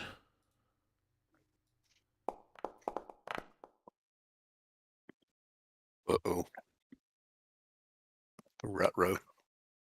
A Tarask. Tarask burst from the You want to everything. Tarask Everything so is bad. quiet. The wind picks up quite a bit, and you do hear in the distance. You hear the barred owls doing their thing. The whoo, whoo, whoo, whoo, whoo, whoo, whoo, in the distance, coming from the north, from the forest, which is pretty normal. But your watch goes uneventful. The next two that are up, and this is Aran and John And a wolf. and a wolf. And that will be, let's see, it's 8. How long were you watching for? How many hours? Should be 4-hour shifts, right? 4-hour shifts? Get that No, right. no, Well, it's actually, like we're 2 down to hours. 2 hours. Yep. Yeah, it's like 2-hour shifts. With that We got many, like- we have we 2-hour got like- shifts. I was gonna say we got like 4 shifts, don't we? Yeah, you got a Mhm. shit ton of people, that's for sure. That's No, nobody said anything about me today. And watch. Yeah, you're right. We didn't put him in the watch show. I don't think you put me That's in because either. we want to make sure that the thief is asleep all Yeah, night. they came in, so with it being 2 That's hours, actually what the watch is for, is the watch to make sure that your ass is sleeping. with the watch being 2 hours, it would be Cayman and Finn would be the last two to make the 8 for the rest, right? So Mhm. yeah. your watch also goes uneventful, Yay. and time ticks on, Keeps a ticking. keeps a What time's breakfast going to be ready? Bro, it's So- midnight. Stop drinking. There's no Jack in the Box here. So it's going to be Arden and Lominus on the next watch. Come on. Come on, man. Do you hear him? Come on. He's rooting for a good day. And, you have a very peaceful watch. There's actually a break in the snow occurs around midnight, where it lightens to just a very soft bit of flurry. Hey, good things happen to good people. The clouds actually kind of, there's like a little, they don't go away, but you know how they get kind of broken, like when they're passing the moon and you see the halo around the moon, you see that kind of type of sky, and it's moving fast, like the clouds are moving very, very quickly, but it does shed a little bit of additional light for you. Oh man, come on. But other than that, you have a very pleasant evening, able to memorize your spells, play some cards, all that sort of thing. All right, up next, Cayman and no, not Cayman. It's Drac and who? Just Drac? Just Wait, right. there's card playing on the watch? No. I'll take us to watch with it. Go back to sleep. Take a buddy. watch It's with okay. Drac Go back to sleep. and play cards. Drac, I think you're a solo watch. I'm solo watching. Yeah. I just said I'd take watch with him. Okay. All right. So Drac, and Finn will take this watch. Drac and Finn or Cayman and Finn? Well, Finn said to hell with Cayman. I'm gonna stay with Drac. We'll let Cayman take watch by himself. Okay. He wants me dead. God. Also an uneventful watch, and so then the last one, Cayman. This is where I'll roll it. This is it. This is where I'll roll it. It'll be you, buddy. He's been wanting to kill me for Many sessions. Many sessions. All right, you also have an event for watch, and I'm really gonna just start rolling dice on my table. You can't use your cursed dice on us. I can do what I want to. So it is just dawn. Sunrise is about 10 after 6 in the morning. It's just after that, as Cayman starts rousing everybody after his watch has ended, and you prepare to continue on your journey. What would you like to do this morning? Well, let's go ahead and cook up some of that deer, what's left of it, and then once we've done that, we'll go ahead and pack up camp, and take whatever firewood we had left, and then we'll go ahead and begin moving on. Arayan's gonna take the pelt from the deer, and stretch it out across the side of the wagon so it can dry while we're on the road. Okay. And so Cayman's going to basically, after we've eaten, the fire's out, it's going to like totally cover the fireplace. I mean, the pit and the campsite, just so nobody can come in behind us and see that we had a big fire here. Can you use The that best shovel? hunting That is shovel to use? first light and last light, right? I'll grab the bow, see if I can find anything. So you're gonna have to travel about a half of a mile north to get to the wood line. Yeah, it's going to take you a couple hours if you're going to go hunting. Yeah, Okay. Never mind. we don't have time. Yeah. We got 2 days worth of deer, right? Plus our individual rations. Yeah, we're good. It's up to y'all, whatever y'all want to do. All right, let's go ahead and pack up the wagon and start moving on. All right. Get all packed up. Get the horses squared back away. What's our rough terrain wilderness marching order? I would assume the same as they've kept it. Basically, Durkin came in up front. Arden, Luviel and Arayan in the next rank. Oh, you know what? We're all mostly in the wagon, so I'm guessing the only person that's going to be probably walking is going to be, Arayan, pathfinding. Yeah, Arayan, pathfinding, exactly. So, because that's what's going to keep us from getting surprised. And from Drax's going to walk behind the wagon. I was going to suggest somebody walk behind the wagon. Rear guard. Dale's upset because Drax in the back where he wants to be. I'm sitting opposite, keeping my eye on Drac. So right. It's Arayan in the front, the wagon, and then Drac. Yep. You set back out,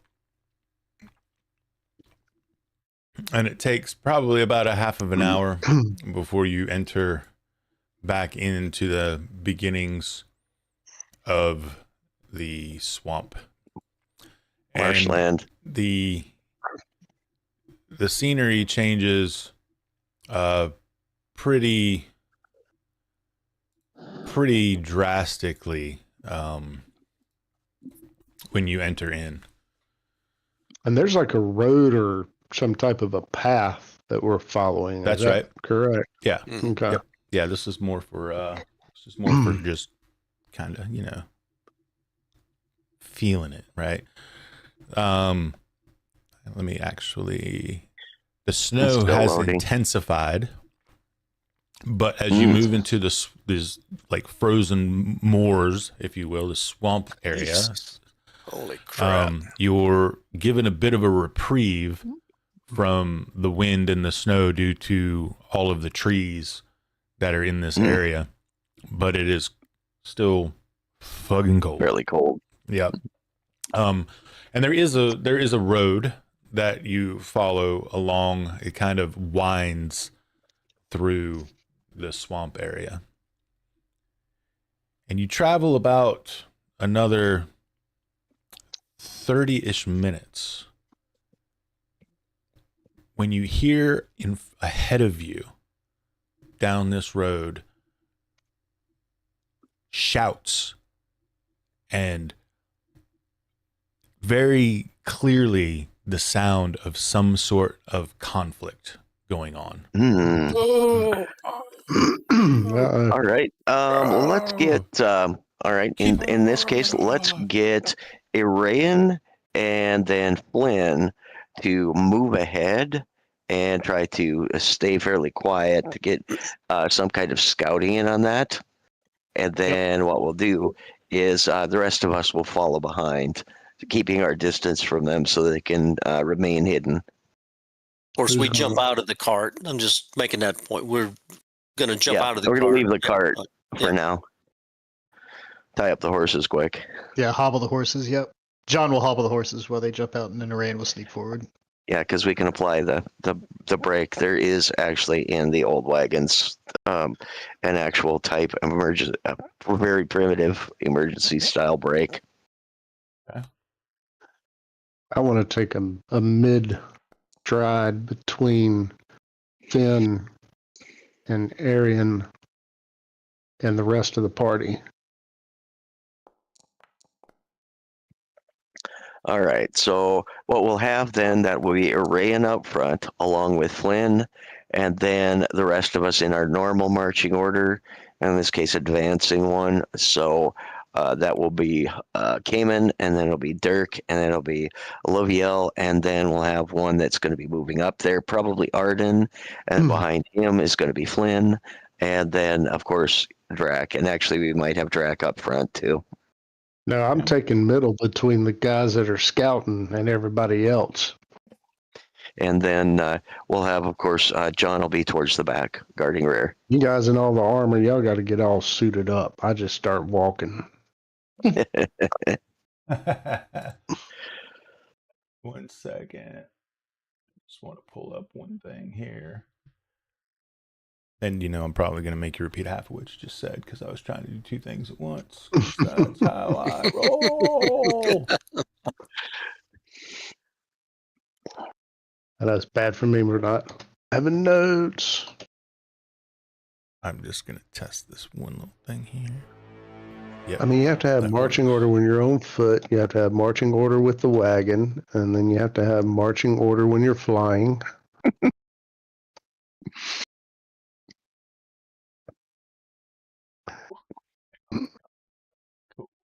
There. This is a direct result of my insistence to have something that doesn't want to play nice for me. So we call that stubborn. Yeah, we do. But I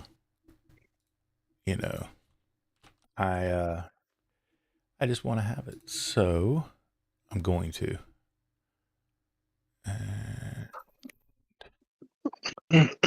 Need to do this. I should have done this on the break, but you know what? Whatever. This is fine. It'll be all right. We'll survive. Here we go. Bang. All right. Cool. All right. I'm going to get you to tell me the marching order.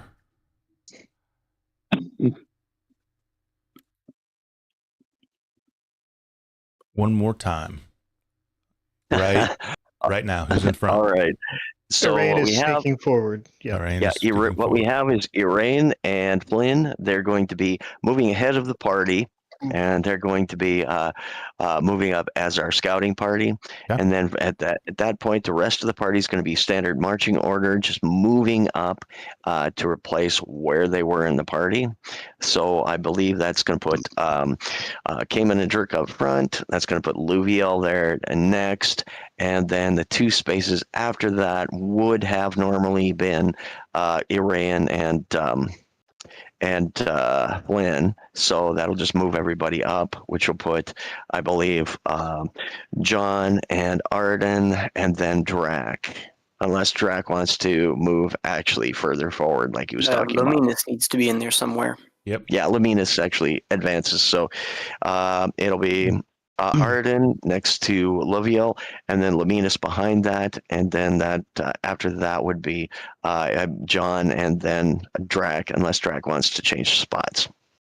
Yeah, no, in the wilderness setting, Drac's going to be ahead of the heavily armored individuals. Okay, so Drac does have the ability to move silently, so we'll go ahead and place him up there in our team, but he's going to stay slightly behind them since his chances aren't as good. Yep. All right.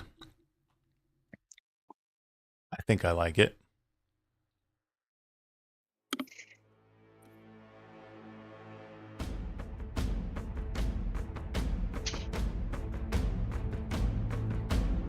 As you break the clearing,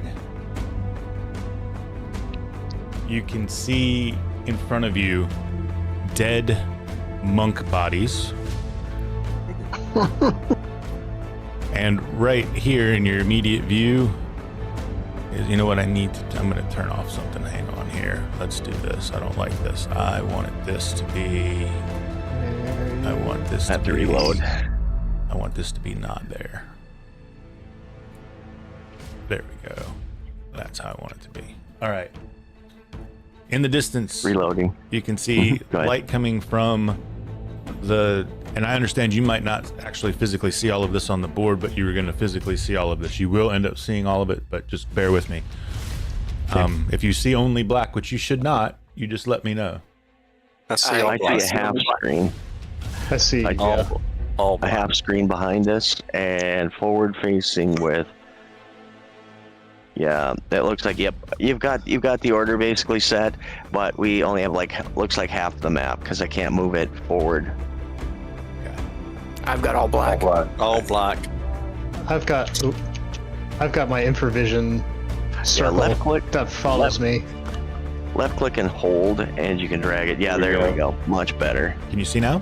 Oh, there. All right, it populated. Yep. All right, cool. Yep. All right, I had to adjust the time. So as you come in, you see a pitched battle occurring. You see several dead monks. You see these strange-looking, shambling, undead-looking creatures. Can you see as far as I'm pinging? Yep, I can see right there. Yes. Okay. Can you see to the top of the stairs? Oh, Yes. You scroll out. Fellas, try scrolling into that. Yeah, You scroll may out. see more. Yeah. So you see undead. a man in black robes at the top of the stairs in the corner, and he's flanked by two hobgoblins who are engaged in combat with monks. And then you see many of these undead things. They're almost like skeletal looking, cross between like skeleton and zombie looking things that are shambling around and also engaging monks. Oh, I do see the wizard. He looks like he's flanked by two hobgoblins. Oh. All right, let's try and get into our combat there. Well, we're still silent. They can't see us, right? Yep, they have not seen us yet. All right. This is not a bad place for a turn undead. Yeah, you might have to get a little closer. Yeah. There are three factions involved in this fight, just so you're aware. So there is the purple, which are the monks. There is the green, which is you, and then there is the red. And I'm talking about if you happen to look at the combat tracker, which is totally Across the top. totally your call there. Is the combat tracker up yet? Ooh, Yeah. yes. Look at the top of That's your a big screen. fight. See it. You don't see a big old bar across the top of your screen with all the... Yeah. Oh no, I've got my my day and time. I've got that ahead of everything, right? The weather. I gotta have my weather before the combat tracker. Well, right? that should have disappeared. It did not, but that's okay. I just moved it. It's good. All right. And then I think I'm going to do one additional thing here with the configure of this carousel. Okay. Yep. All right. Perfect. All right.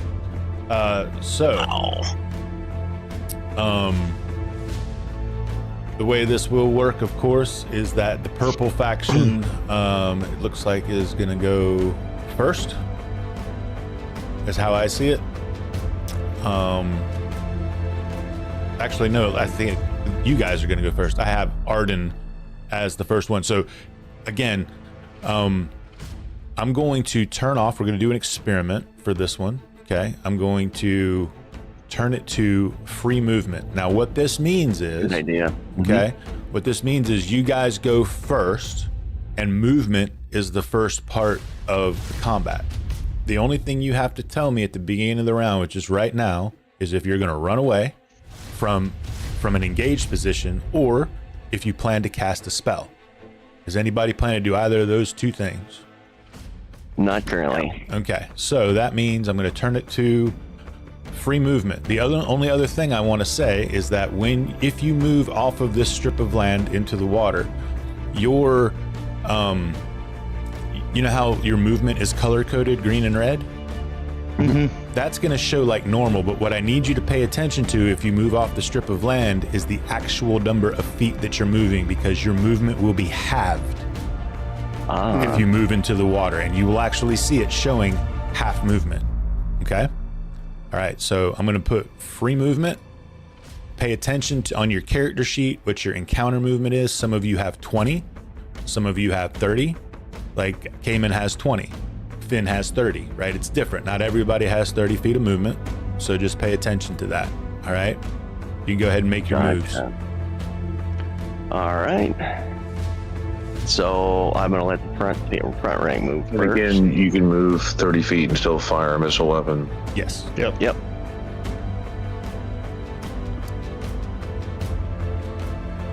All right, Dirk. Oh. Will not be able I don't to do know. anything. We doing this free for all or one at a time? So you can move. You can just move your token.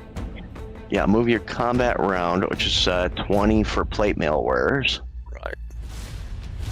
So I'm trying to get a, and chainmail wearers. so Dirk, I'm coming up right with you. Okay. I guess I need to find some Dirk studded is right up there in leather. the front. I might be able to move faster. Since I went forward and went back, it's registering that I went 110 feet, but I only went 30. No, you're good. Yeah. And then Drac, did you move? You did, right? There he goes. All right. Yeah, so that's going to be. Drac, you have 30 feet, so you have another 10 feet. I'm in chainmail. He's in armor. chainmail. Oh, gotcha. He's got okay. 20. Yeah. Yeah. Yeah, and if you stay on that strip, that color coding is correct, okay? So just so you know. All right, so Gotcha, you all all right. moved, so now I'm going to bump it back to combat turn movement, so now that'll lock that movement in, right? So now, missile weapons. You get to fire the missile weapons. All right, let me see here. I mean, first of all, Luviel is going to fire into this loam gauntlet over here. Actually, I think that one way over to the bottom side and the southern side because he's not engaged. That's the one that I'm going to shoot at also. All right. So you'll have to do the shooting. Let's do the shooting just one at a time, just to kind of keep it. So, Luviel, go ahead and shoot. All right. So what I'm going to do is click and target, and then Luviel pulls out his. Oh wait, these are looks like skeleton types. So I'm just going to use a regular bow right now. If I have to pull out my silver, I'll pull them out later. But for now, we're going to go ahead and roll and fire at that one down there, the same one Rakus is about to. And here's the roll. Oh, really low. Miss. Swing. Should have been in private, though, right? It will miss. No, it's fine. It's gonna. It should be, but it's fine. Okay. All right, cool. Go ahead, Aran. All right. One.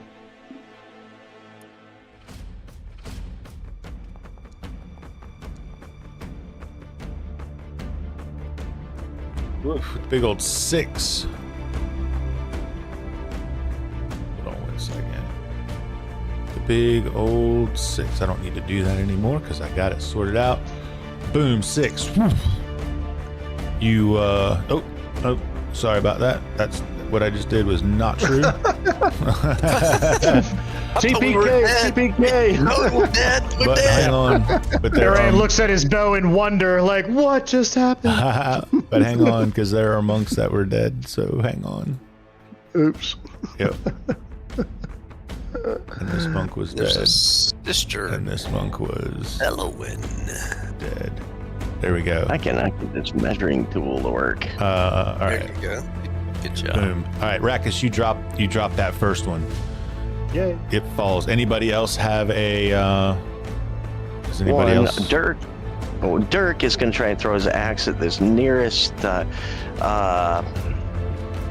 loam, but unfortunately, I don't have my measuring tool, so I can't see that. I'm trying to click it, but it's not giving me an accurate measure from Dirk to that first one right in front of us. How far is that? So if you switch to your measuring distance, let me find Dirk. Hang on, I gotta zoom Measuring in. controls. I clicked it, but it's not doing it. To the closest one is 40 43. feet. Nope, he's out of range. All right, Okay. so Dirk will do nothing. Yes, All right. Luminous can throw a dagger at this nearest guy. No, Okay. never mind. He's out of range. Out of range. Okay. So that's all the ranged combat. So there'll be no melee combat because nobody moved No. in, right? Nope. All right, go ahead. No. Finn. Finn. Yeah.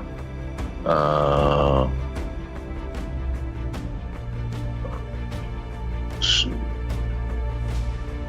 Oh, here. Let's target this one. And,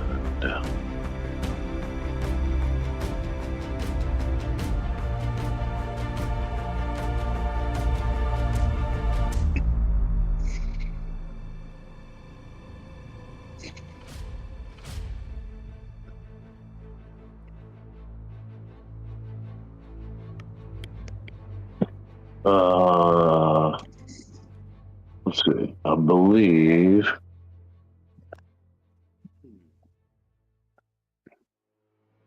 What are you doing with him? Throwing a dagger?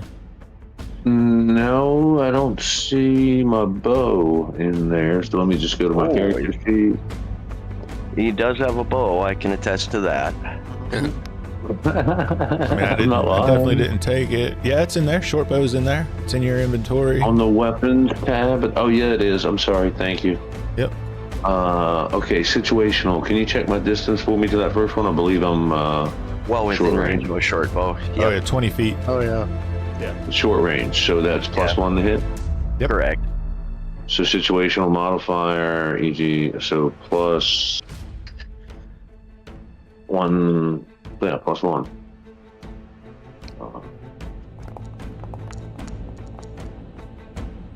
Oh, Flies. Wow. You miss them. We finally have our bad roll night. Yeah. Good.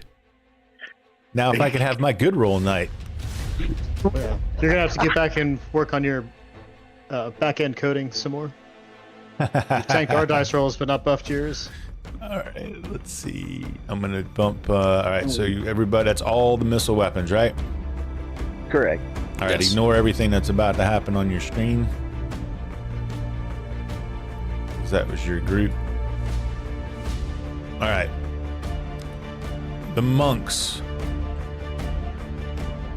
So you see one monk who seems to be, he just stands out from the rest. He's dressed a little bit different. He's got a darker skin complexion. And he takes a I need to move this so I can get to this. He takes a swing at this guy with his staff. And actually he doesn't. That's a freaking monk. He actually moves forward to engage the hobgoblin, targets him, and takes that swing with that staff. My bad. Ooh, man, and he hits him. Go NPC. Yeah, he hits him pretty solid. And then we're going to, the next one is a skip. All right, and then we have, that one's a skip. All right, this one will target this undead thing, whatever it is, and it attempts to come at him with a fist. My God, and he hits. Come on, NPC, stop it. My gosh. Have to +4 back to him because he did. There we go. It's this guy. We'll get the -4. There we go. All right. And then we move through these guys as quick as I can.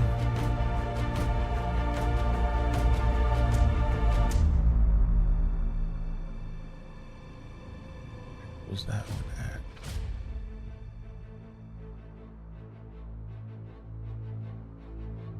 All right. Go. All right. This one will do the same thing. Take a swing with the fist. My God. I'm not happy. You killing all your good guys? No, He my is. good guys are freaking doing too good. This one will move to here. Like they haven't missed yet. Oof. Holy crap.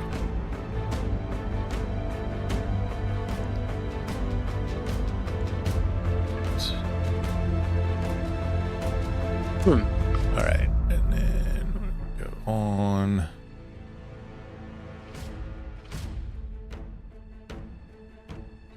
Go.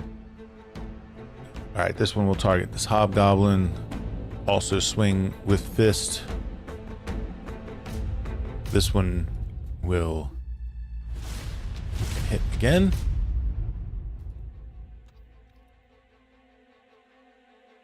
And that guy will be dead. Drops that hobgoblin.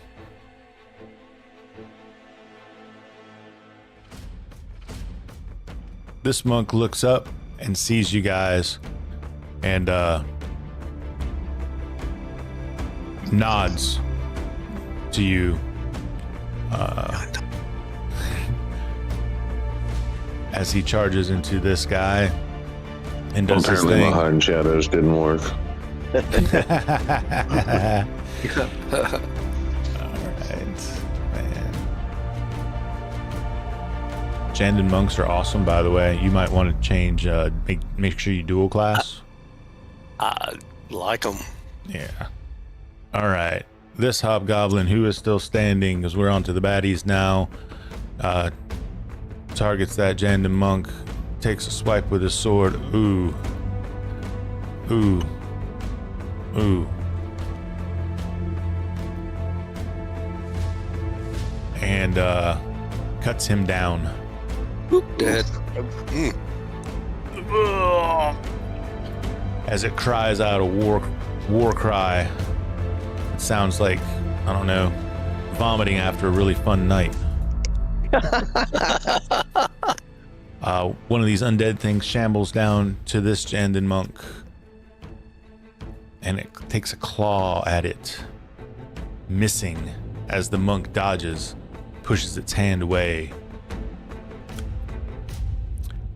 This one moves directly up to you, Finn,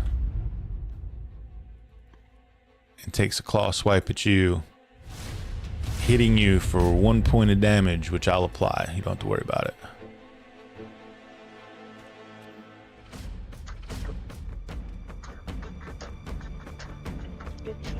This one also shambles towards you. Coming up right here.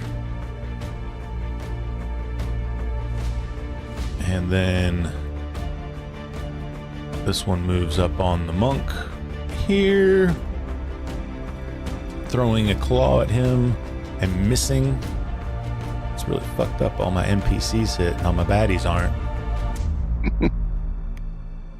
All right, again, same target, claw. This time he makes contact.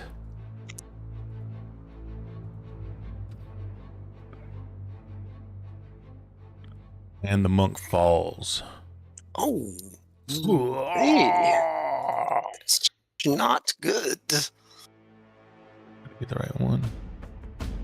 That one. Yep, that one. Falls. Dead. Okay. Then the wizard in black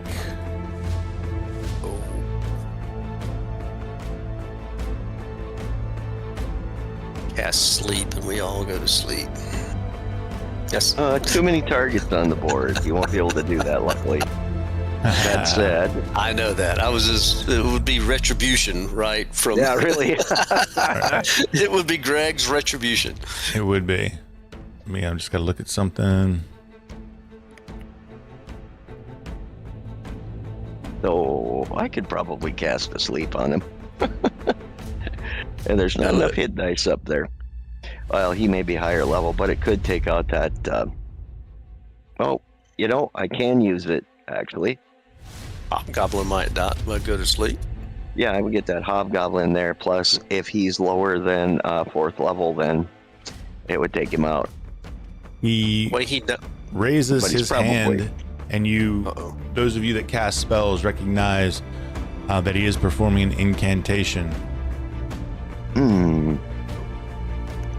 Luminous is gonna yell for the archers to stop fucking around with these zombies and shoot the damn wizard. All right, so this monk is going to get a saving throw.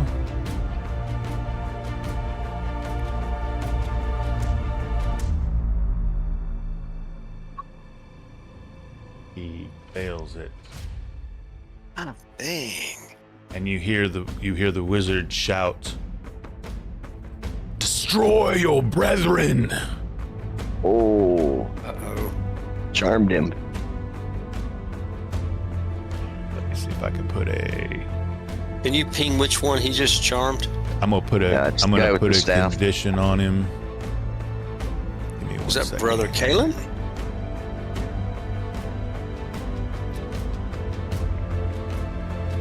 Let's see. Just put a condition on him. Let's see. We'll put a. There. I'll put that little target on him. You see him? See the little target on him? So he's. Yeah, I see him. He is. This spellcaster. Yep. Okay. That he dude is right there. charmed. Monk All of right. Janda. All right. Can I ask another favor? Can you clear the dead off the board just so that it Sure. clears up? Bring out your dead. Not dead yet. Also, I just read through the turn undead thing. I don't see a range indicated. Yeah, no, I just realized we're using basic expert, so there's no range. Oh, all right. I'm gonna pop this right now. Yeah, All move right. up. Just for kicks, move I'm up. going and to then say pop it. it's going to be the same process as before. I'm going to free up the movement, and everybody can move your movement distance. All right. If you're engaged in combat, so first I have got to to make a ask: is fighting anybody going to withdrawal. cast a spell or disengage from combat, move away from combat? Does turn the undead count as a spell in this case? No, that's No. an ability. What's the light like right now? Is it like full daylight or is it dim or? It is. Here, let me see real quick. It Winter is blizzard. overcast because it's snowing very heavily, but you can see it's daylight. It's 9 in the morning. All right. Any Does it spells? count? Any Would this count? disengaging? Would this count as low light conditions? No. Okay. Okay. Then no. Well, No for spells. Finn, if you want to use your bow, you'll have to disengage and move half your movement backwards. But I would be able to do both of those, though. yes, There's no disengaging, right? In OSE, there's not like you have to disengage. You just move yeah, away. it's There's no well, there is a opportunity to disengage, but it's half your movement backward. Then that's what you have. Half your movement into that water, bro. Get around the corner. Well, he has to move it directly backward. So right where Zandalar's Oh. cursor is probably where he'd end up. Oh, so he can't move north from his own token, and No, it has to be backwards. it's got to be backwards. Oh, where'd you get that from? What? Well, that's how the disengage works in BX. Oh, that's okay. So it works this way. When you are in melee with a foe, only the following forms of movement are possible. A fighting withdrawal. The combatant moves backwards at up to half their encounter movement rate. There must be a clear path for movement. Number 2, retreat. You turn and flee from melee, moving up to their full encounter movement rate. This round, the retreating combatant may not attack, and the opponent gets a +2 bonus to all attacks against the retreating combatant and ignores any AC bonus due to the retreating combatant's shield, if applicable. That's it. Okay, sweet. So I can disengage, fall back of 10 to 15 feet, and still fire. Correct. Half of your distance. Yeah. Half your distance. Then we're absolutely doing that. Okay, so you're gonna do that. So put your little dot where you want to be. There you go. There. Okay. So I'm gonna go ahead and move you, and you'll be locked right there. Okay. So hang on before you shoot. All right. Anybody doing spells? All right. Well, you know what? It's not low light. It's not low light. Now that he successfully charmed that monk, I want to charge into combat. Hang on. I'm working on spells. I'm just pointing that out there. But, okay. Spells. Yeah. Is anybody casting a spell? now that he has successfully charmed that monk, what I'm going to do is I'm going to go ahead and cast that sleep spell. And I'm going to, obviously there's no area of effect, so he now counts as a bad guy. That'll catch the hobgoblin and the wizard. That's right. So, and what we'll do here is we'll go ahead and roll. It's 2d8. Think, and we're gonna add 1 die. No, not a +1. Just an extra die. Oh. Thank you. All right, and this is the amount of hit dice. All right, 11. so 11 hit dice, and it will take the lowest one first, which will probably be that hobgoblin. He's got 1, and then the rest will be on the next lowest bad guy there. All right, so he will go.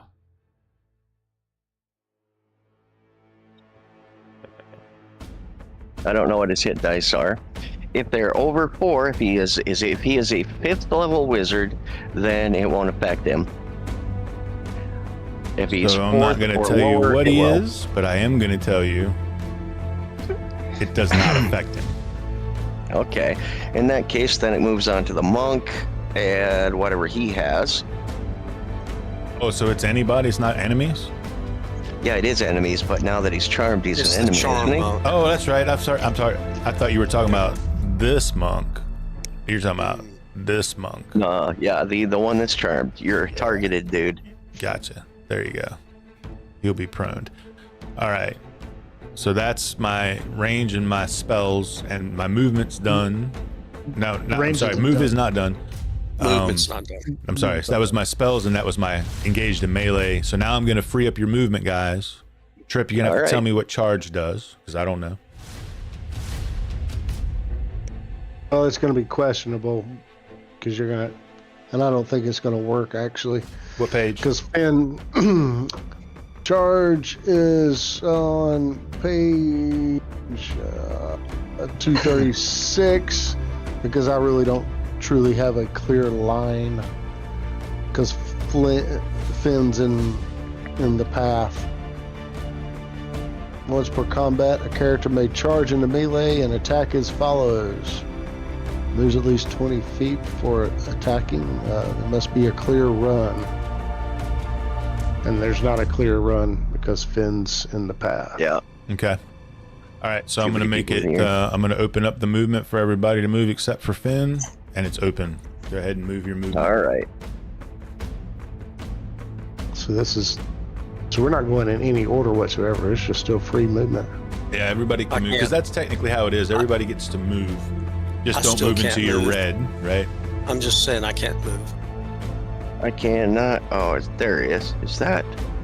No. Where's? So why am I red? Oh, wait, yeah. Yeah, because that's too far. Yeah. No, I see. I have no control over Dirk. Track. I'm gonna. Oh So yeah, what we let you could guys do- move. Yeah, there we go. There's Arden moved. Oh, shit! I can't get to that fucker. All right. I cannot click on Dirk. All right, hang on 1 second. We'll sort it. Hold on, I'll just refresh. So we will. I've got to refresh my board Okay, that's cool. because something weird happened. So I'm sure that's what's going on here. All right. All right. Smart, Lomina, smart. That's how you stay alive with 2 hit points right there. That's exactly how you steal that with 2 hit points. Okay. Reposition. All right. And now I have control over Dirk again. 20 feet will get me to there. All right. That's the end of the movement. Is everybody moved? Who's Is everybody there in moved? the back? Mhm. All right, so I'm gonna lock it back down. Wait, yeah, Luvial's staying put? Yep. He has to. He casted a spell. Oh, that's right. Okay, Papa. Thank you. Thank you. All right. Takes a village, baby. It takes a village. All right, ranged. We'll start with Arayan this time since he's the furthest forward. We're gonna shoot at Zarkand. Zarkand. Taking a pop at Zarkand. As you draw hit your him, bow he won't back be to able to- shoot, he glares in the direction of this monk and he shouts, "I know you have the eye! It will be mine!" Oh. Ooh. Well, Arayan, if you hit him, he won't be able to cast a spell. If No pressure, right? No pressure. None. No pressure. Oh! Hey, look what you did. Trip, you know what time it is? Let me pull it up. Get ready, Arayan. Where? Oh no! It's not that time already. It's that time. So you know it's been missing this whole time? My wolf token. Hmm. Go ahead and pop her out. All right. Let's see. No, not Where do- literally. He's not talking No, about no. literally popping it out. He's talking about your dog, your wolf. No, yeah. How do I pop his token out? Go to your character Yeah, sheet. good point. Go Yeah. to companions.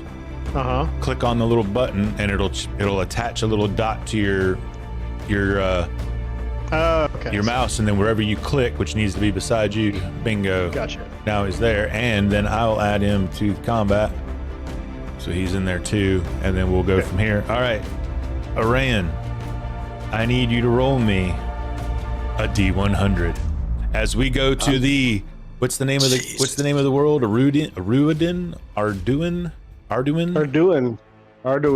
Was that a Arden. fun? Did you roll a 1? Did you I roll did. Arden. I didn't see did. your roll. 24. I didn't see Yeah, I didn't see it at all. Arduin Grimoire. A 24. As you draw your weapon back and your wolf comes bounding around your side to stand by you in solidarity, it knocks your arm, knocking your bow from your hand. 21 to a 25. Weapon knocked from grasp, so your bow will fall to the ground in front of you. It will take you a round to pick it back up, so no range fire next I just time. draw my short sword. All right, who else? Who's gonna do? Let me go ahead and do. Let me do Finn. I have a range, by the Well, way. Finn just can saying. still fire, Yeah, so let me do luckily Finn, Finn has a 'cause chance at before that I- mage. Yeah. Same thing, targeting the mage. All right, taking the pop shot at the mage. No bonus or adjustment because it's medium range. Yep. It's a hell of a range with a bow, isn't it? 15. Oh, that's not nice. Nice. bad. A Nice. 3. No spells for Chew. 3. All right. Let's see what he looks like now. Okay. All right. Yep. You sticks into him. His head swivels, and he points right at you, Finn, as if like it's like he knew. I ducked under. It's like he knew the arrow came from you. hiding. And he's like, I'm fine. he growls through his teeth. I yelled, "Dirk did it!" Dirk did it. I hand Dirk the bow. All right, who's going to be my next range? Who's going range next? I'll do a ranged. I've got enough to fling a dagger at this guy. This guy right here. Yep, and Okay. it's a +1. Yeah, Dirk also has his axe to This throw guy. at it, depending on what your dagger does. Smoking. That's a miss. Oh. And it's a situational modifier +1. All right. The private GM rolls the way it's set. Here we go. Yeah, you want this one open. You'll know when it you'll know because it'll roll you the damage die. Okay. Yep. 1 die of damage. You did 1 point of damage to him, and he's still standing. He's still standing. Okay. Next up. Dirk is in range for his axe, so Dirk will go ahead and throw his axe at him. At which one? At this one again? Yes, that one right there. That's who we're Okay. going to target with a T. And then we're going to throw the hand axe, and here we go. All right. There should be no modifier on this one because attacks with, wait, make sure we have that correct because I think I almost hit melee. We want missile. Boink. Yes, thank you. And boink. And it goes whizzing by him. Not even close. Boom. Misses him. All right. Anybody else with range? That was Arayan, Dirk, Finn, and Lord Sydney. All did ranged. Anybody else? It was actually Cayman, but that's okay. Sorry. Just kidding. All right. So then there'll be no melee, right? Because nobody's in melee. Rackus, I'm gonna let your wolf. Wait a minute. I'm in melee. Oh, are you? I'm sorry. Yeah, Drac right. made it to melee. Yeah. Okay. I made it. I made it in melee. Yes, I did. You go for it, brother. Love your wolf. I'm not trying to. Love your wolf. Not trying to take it away from you, brother. So I'm going at this dude with the sword. Okay, there it is. Whoa. Ran moved a long ways. So weapon specialization is a situational modifier, right? No. Weapon specialization? As in, he's got to Yes, add it. yes, it's a situation. one to You hit. add it, yes. Yeah, you have to Yeah. manually add it, yes. Yeah, got to manually add it, right? Yeah. Mhm. Okay. Yep.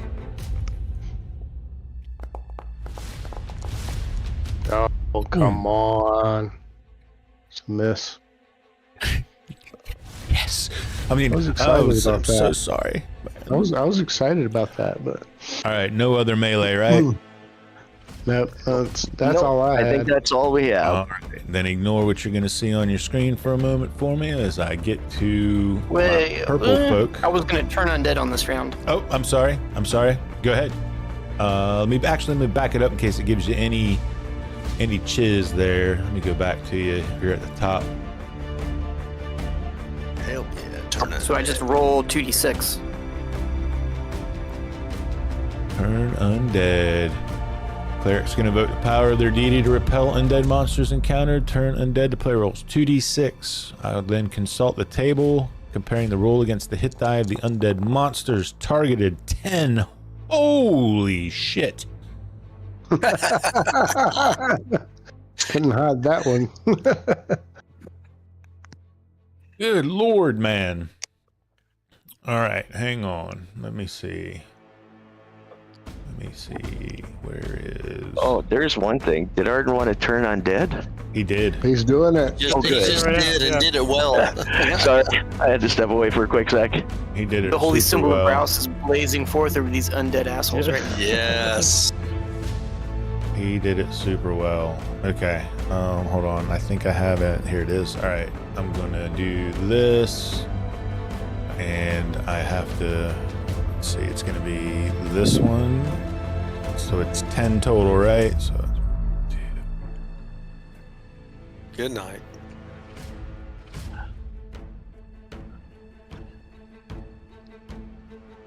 Right, so it's gonna be target to be turned, and we're gonna give it a swirly icon there, and that is for if it's turned 2d6 to determine the number of H. So we did that. Turned undead. We'll leave the area if possible. Will not harm at contact. All right. Let me look at the table real quick, just to make sure. You're first level, so nobody should be destroyed. But I just want to. I am second level. So Second no one is still level. destroyed. Shouldn't be destroyed, but you will automatically turn first level or first one hit die monsters. One hit die. Yeah. Yeah, And if I rolled a Nate. 10, then I'm turning all the 2 hit die as well. Yeah, they're all one hit die. You just automatically turn them. Pretty much all of them. Yep. And I was just Nice. looking to see if there was a duration on that, but I don't see that there is Until they're damaged. until unless they're somebody- damaged. So Yep. let me just so it's going to be infinite, and we're going to say they are turned, and it is a. That is a. Melee No, it's one turn. modification. Page 123. A successfully turned monster is affected for 1 turn. Oh shit! I thought it One was. turn, Oh, that's okay. 5e. All right, it's all good. That's 10 rounds, so we're good. It's 10 rounds. Forget. Turned. You Swirl. said 1 turn, 10 rounds. So that is the turn. So one turn is 10 minutes. So it's 10 minutes. 10 minutes. Well. Nobody hit the dead undead. They don't move. They just stay where they are. And Or do they turn away and flee? No, I They- think they flee, right? They Yep, flee. they Yeah, they're gonna flee. Yeah, they Yeah. do I get a free attack? So everybody with armor just sprint. Wrong edition. Yeah. Well, No, if he's retreating from combat, you should get a +2 to hit. yeah. Exactly. When in melee, if they retreat, Oh man, let him run. You'll kill that wizard. combatant turns and flees Just from melee. Just let It's them a flee. retreat. Just Well, let it's a them. retreat. I get a +2 to hit. He gets 0 AC bonuses. That's what he's doing. Is he's retreating from combat? Just asking the question. Yeah, we don't have attack of opportunity, unfortunately. It's not an attack of opportunity, Steve. It is a melee movement called retreat. Yep.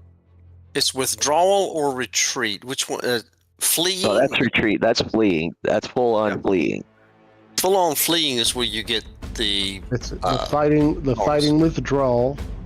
In melee, you can do a fighting withdrawal. So that's what Finn did, was a fighting withdrawal. Yep. But then the retreat is the combatant turns and flees Yeah. from That's what you melee. get. Yep. So So if he flees on your attack round, you'll get your bonus attack. he can't he can't flee on my attack round. He flees on his round. Yep. So you'll have to catch him on the next round and kill him. Mm-hmm. Or ignore him and go for the wizard. Yep. That's the other option. Turn. Dude, look how far away I am from the wizard. Run. Turned. Well, luckily Flynn hit him, so he can't cast spells. So now I'll have my bow out. 1, 2, 3. There you go. We got to get him with 4, ranged. 5, 6, 7. All right, 7 are It's just turned. the wizard at Arden this coming point. through like serious. All right, so let me get rid of this. And then I'm going to kick this on. Ignore your screen for a moment. All right. The monk moves right over to here. Targets the hobgoblin and smacks him. He doesn't have a bladed weapon, so I'm going to say it doesn't kill him. Yeah, unless he does enough he's- damage, right? So That monk is sleeping. Remember? no. That monk is sleeping right here.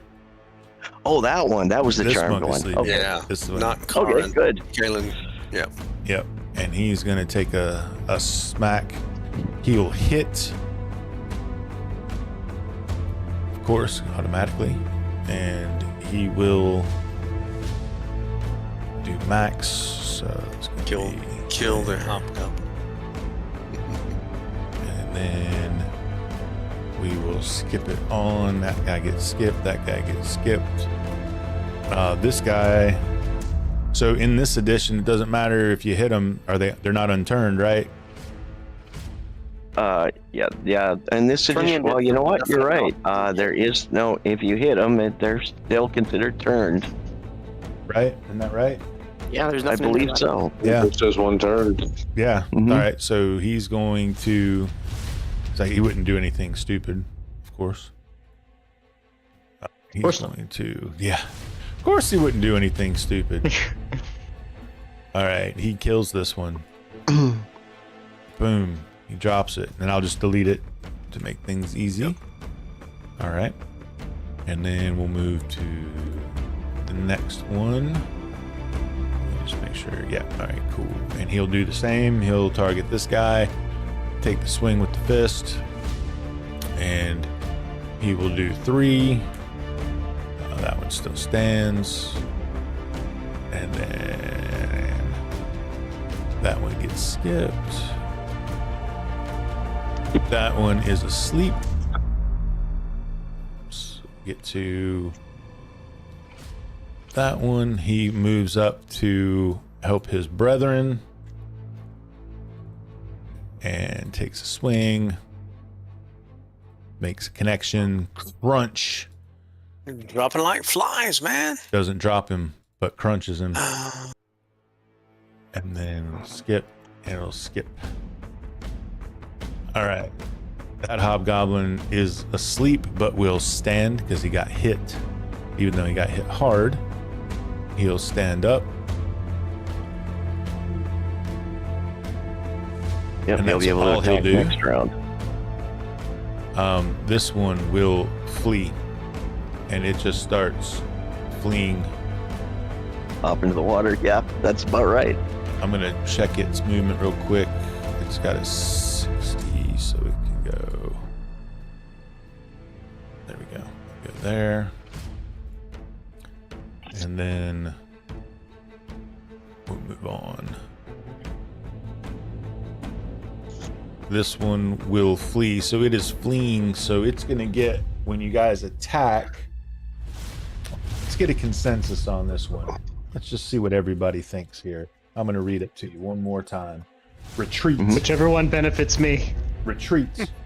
Retreat. The combatant turns and flees from melee, moving up to their full encounter movement rate. This round, the retreating combatant may not attack. The opponent gains a +2 bonus to all attacks, so it's when you attack. It's when you attack. Okay. It's not like an extra attack. All right, so it's gonna flee. So think of it this way, Correct. fellas. It's not an attack of opportunity. Yeah. If we shot at it this round, you would get a +2 bonus to hit it. Yep. Yeah. 100%. So, yep, they're going to move in a direction that would be away from both Iraean and our party. And probably from the monks as well. Yeah, they're fleeing towards the swamp.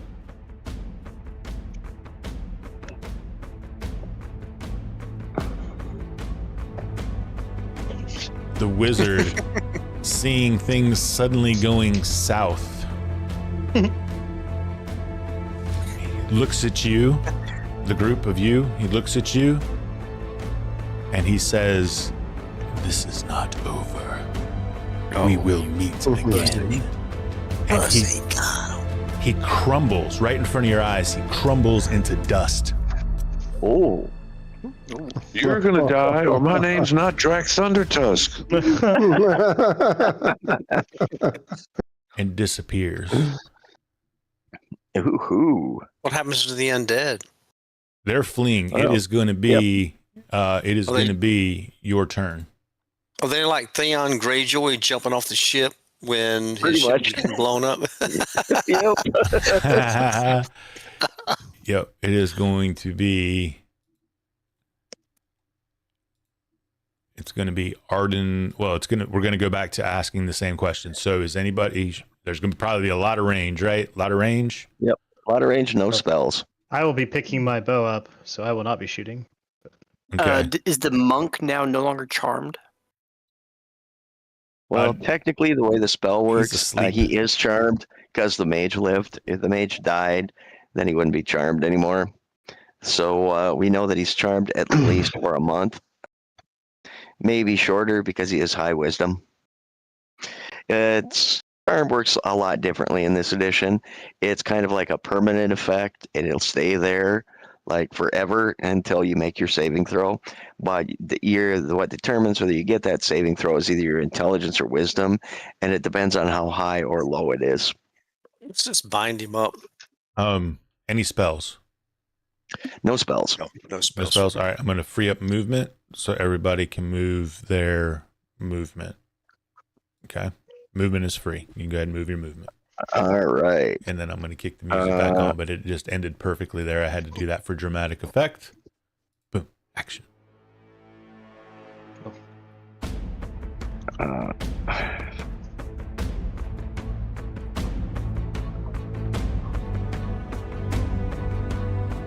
there we go.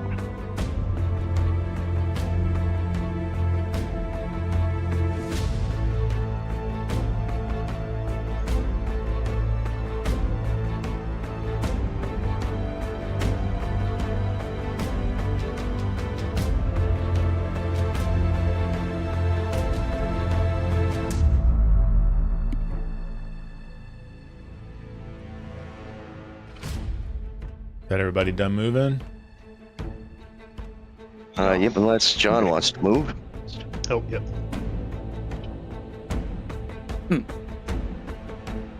All right. Locking her back down. Range. All right. and you Let's just get go down plus- the order here. +2 on your range. So yeah, let's just start with Situational. let's start with Dirk this time. All right, so Dirk is going to, he doesn't have it. He doesn't have his axe left. He threw it. Okay, He only so has no- his silver axe, and he's not going to throw that, so no Dirk. Drac. Let's see, what's the range here? Alright, that's 15 feet. Hand axe, that puts him at medium range, so there's no bonus. Yeah, I'll try to, let's see. No, nothing from Drac. Move on. All right. Arayan. I had to pick up my bow. Okay. Ben. Targeting this one, 45 feet, short range, +1 to hit. +1.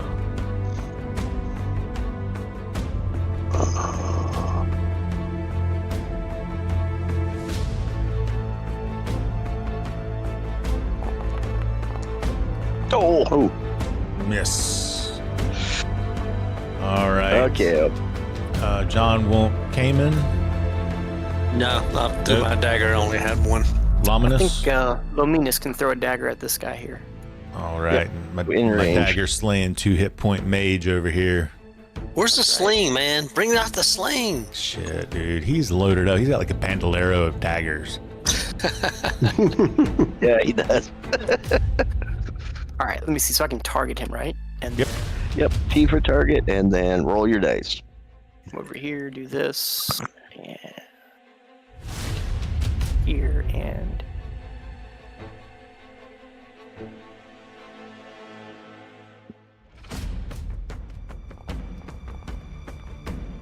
That'll do. That'll hit him for 2.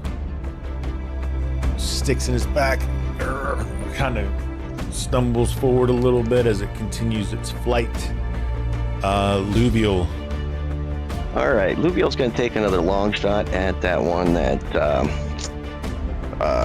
Ben was trying, since he's got a bow here. Come on.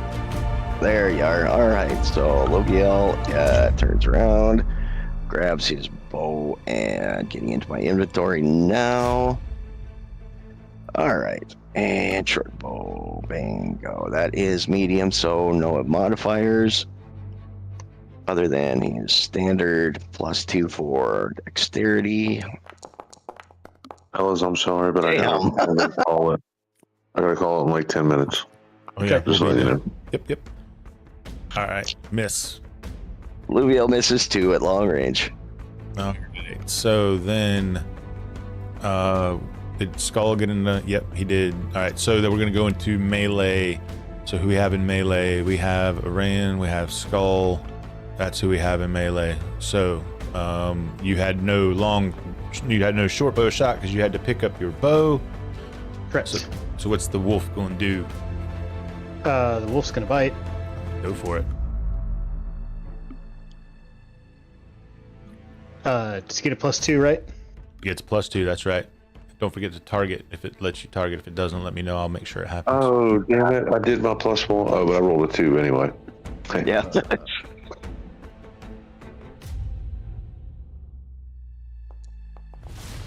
I was hoping for that 18. Oh well. Yep. All right. And then still targeted. And where's it at? Here it is.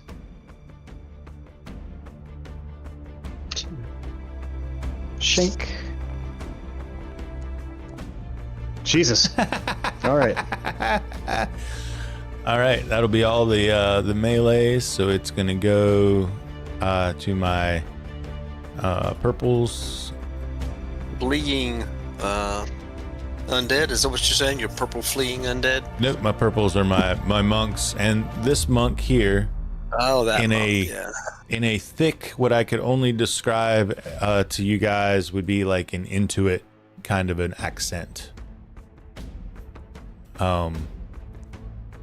Yells to the other monks, "Let them flee! To me!" And he kind of steps back and moves towards this door, and the other monks start to proceed with them. You guys want to let those undead flee out into the wilds? You're going to pursue? Well, we can probably let them go. And they're going to have another movement rate, and once they hit that water, we're not going to catch them. Yep. All right. That the consensus? Agreed. Sure, yeah. I'm good with it. I'm good with it. All right. Sure. So we will end the combat there. Stop the music. I'm going to delete the undead. Are we arresting this hobgoblin? Yes, you'll be able to can both restrain the hobgoblin and the monk. And what we'll do, because I know Hugh's got to go, so we will handle this because I want to be very respectful of everybody's time.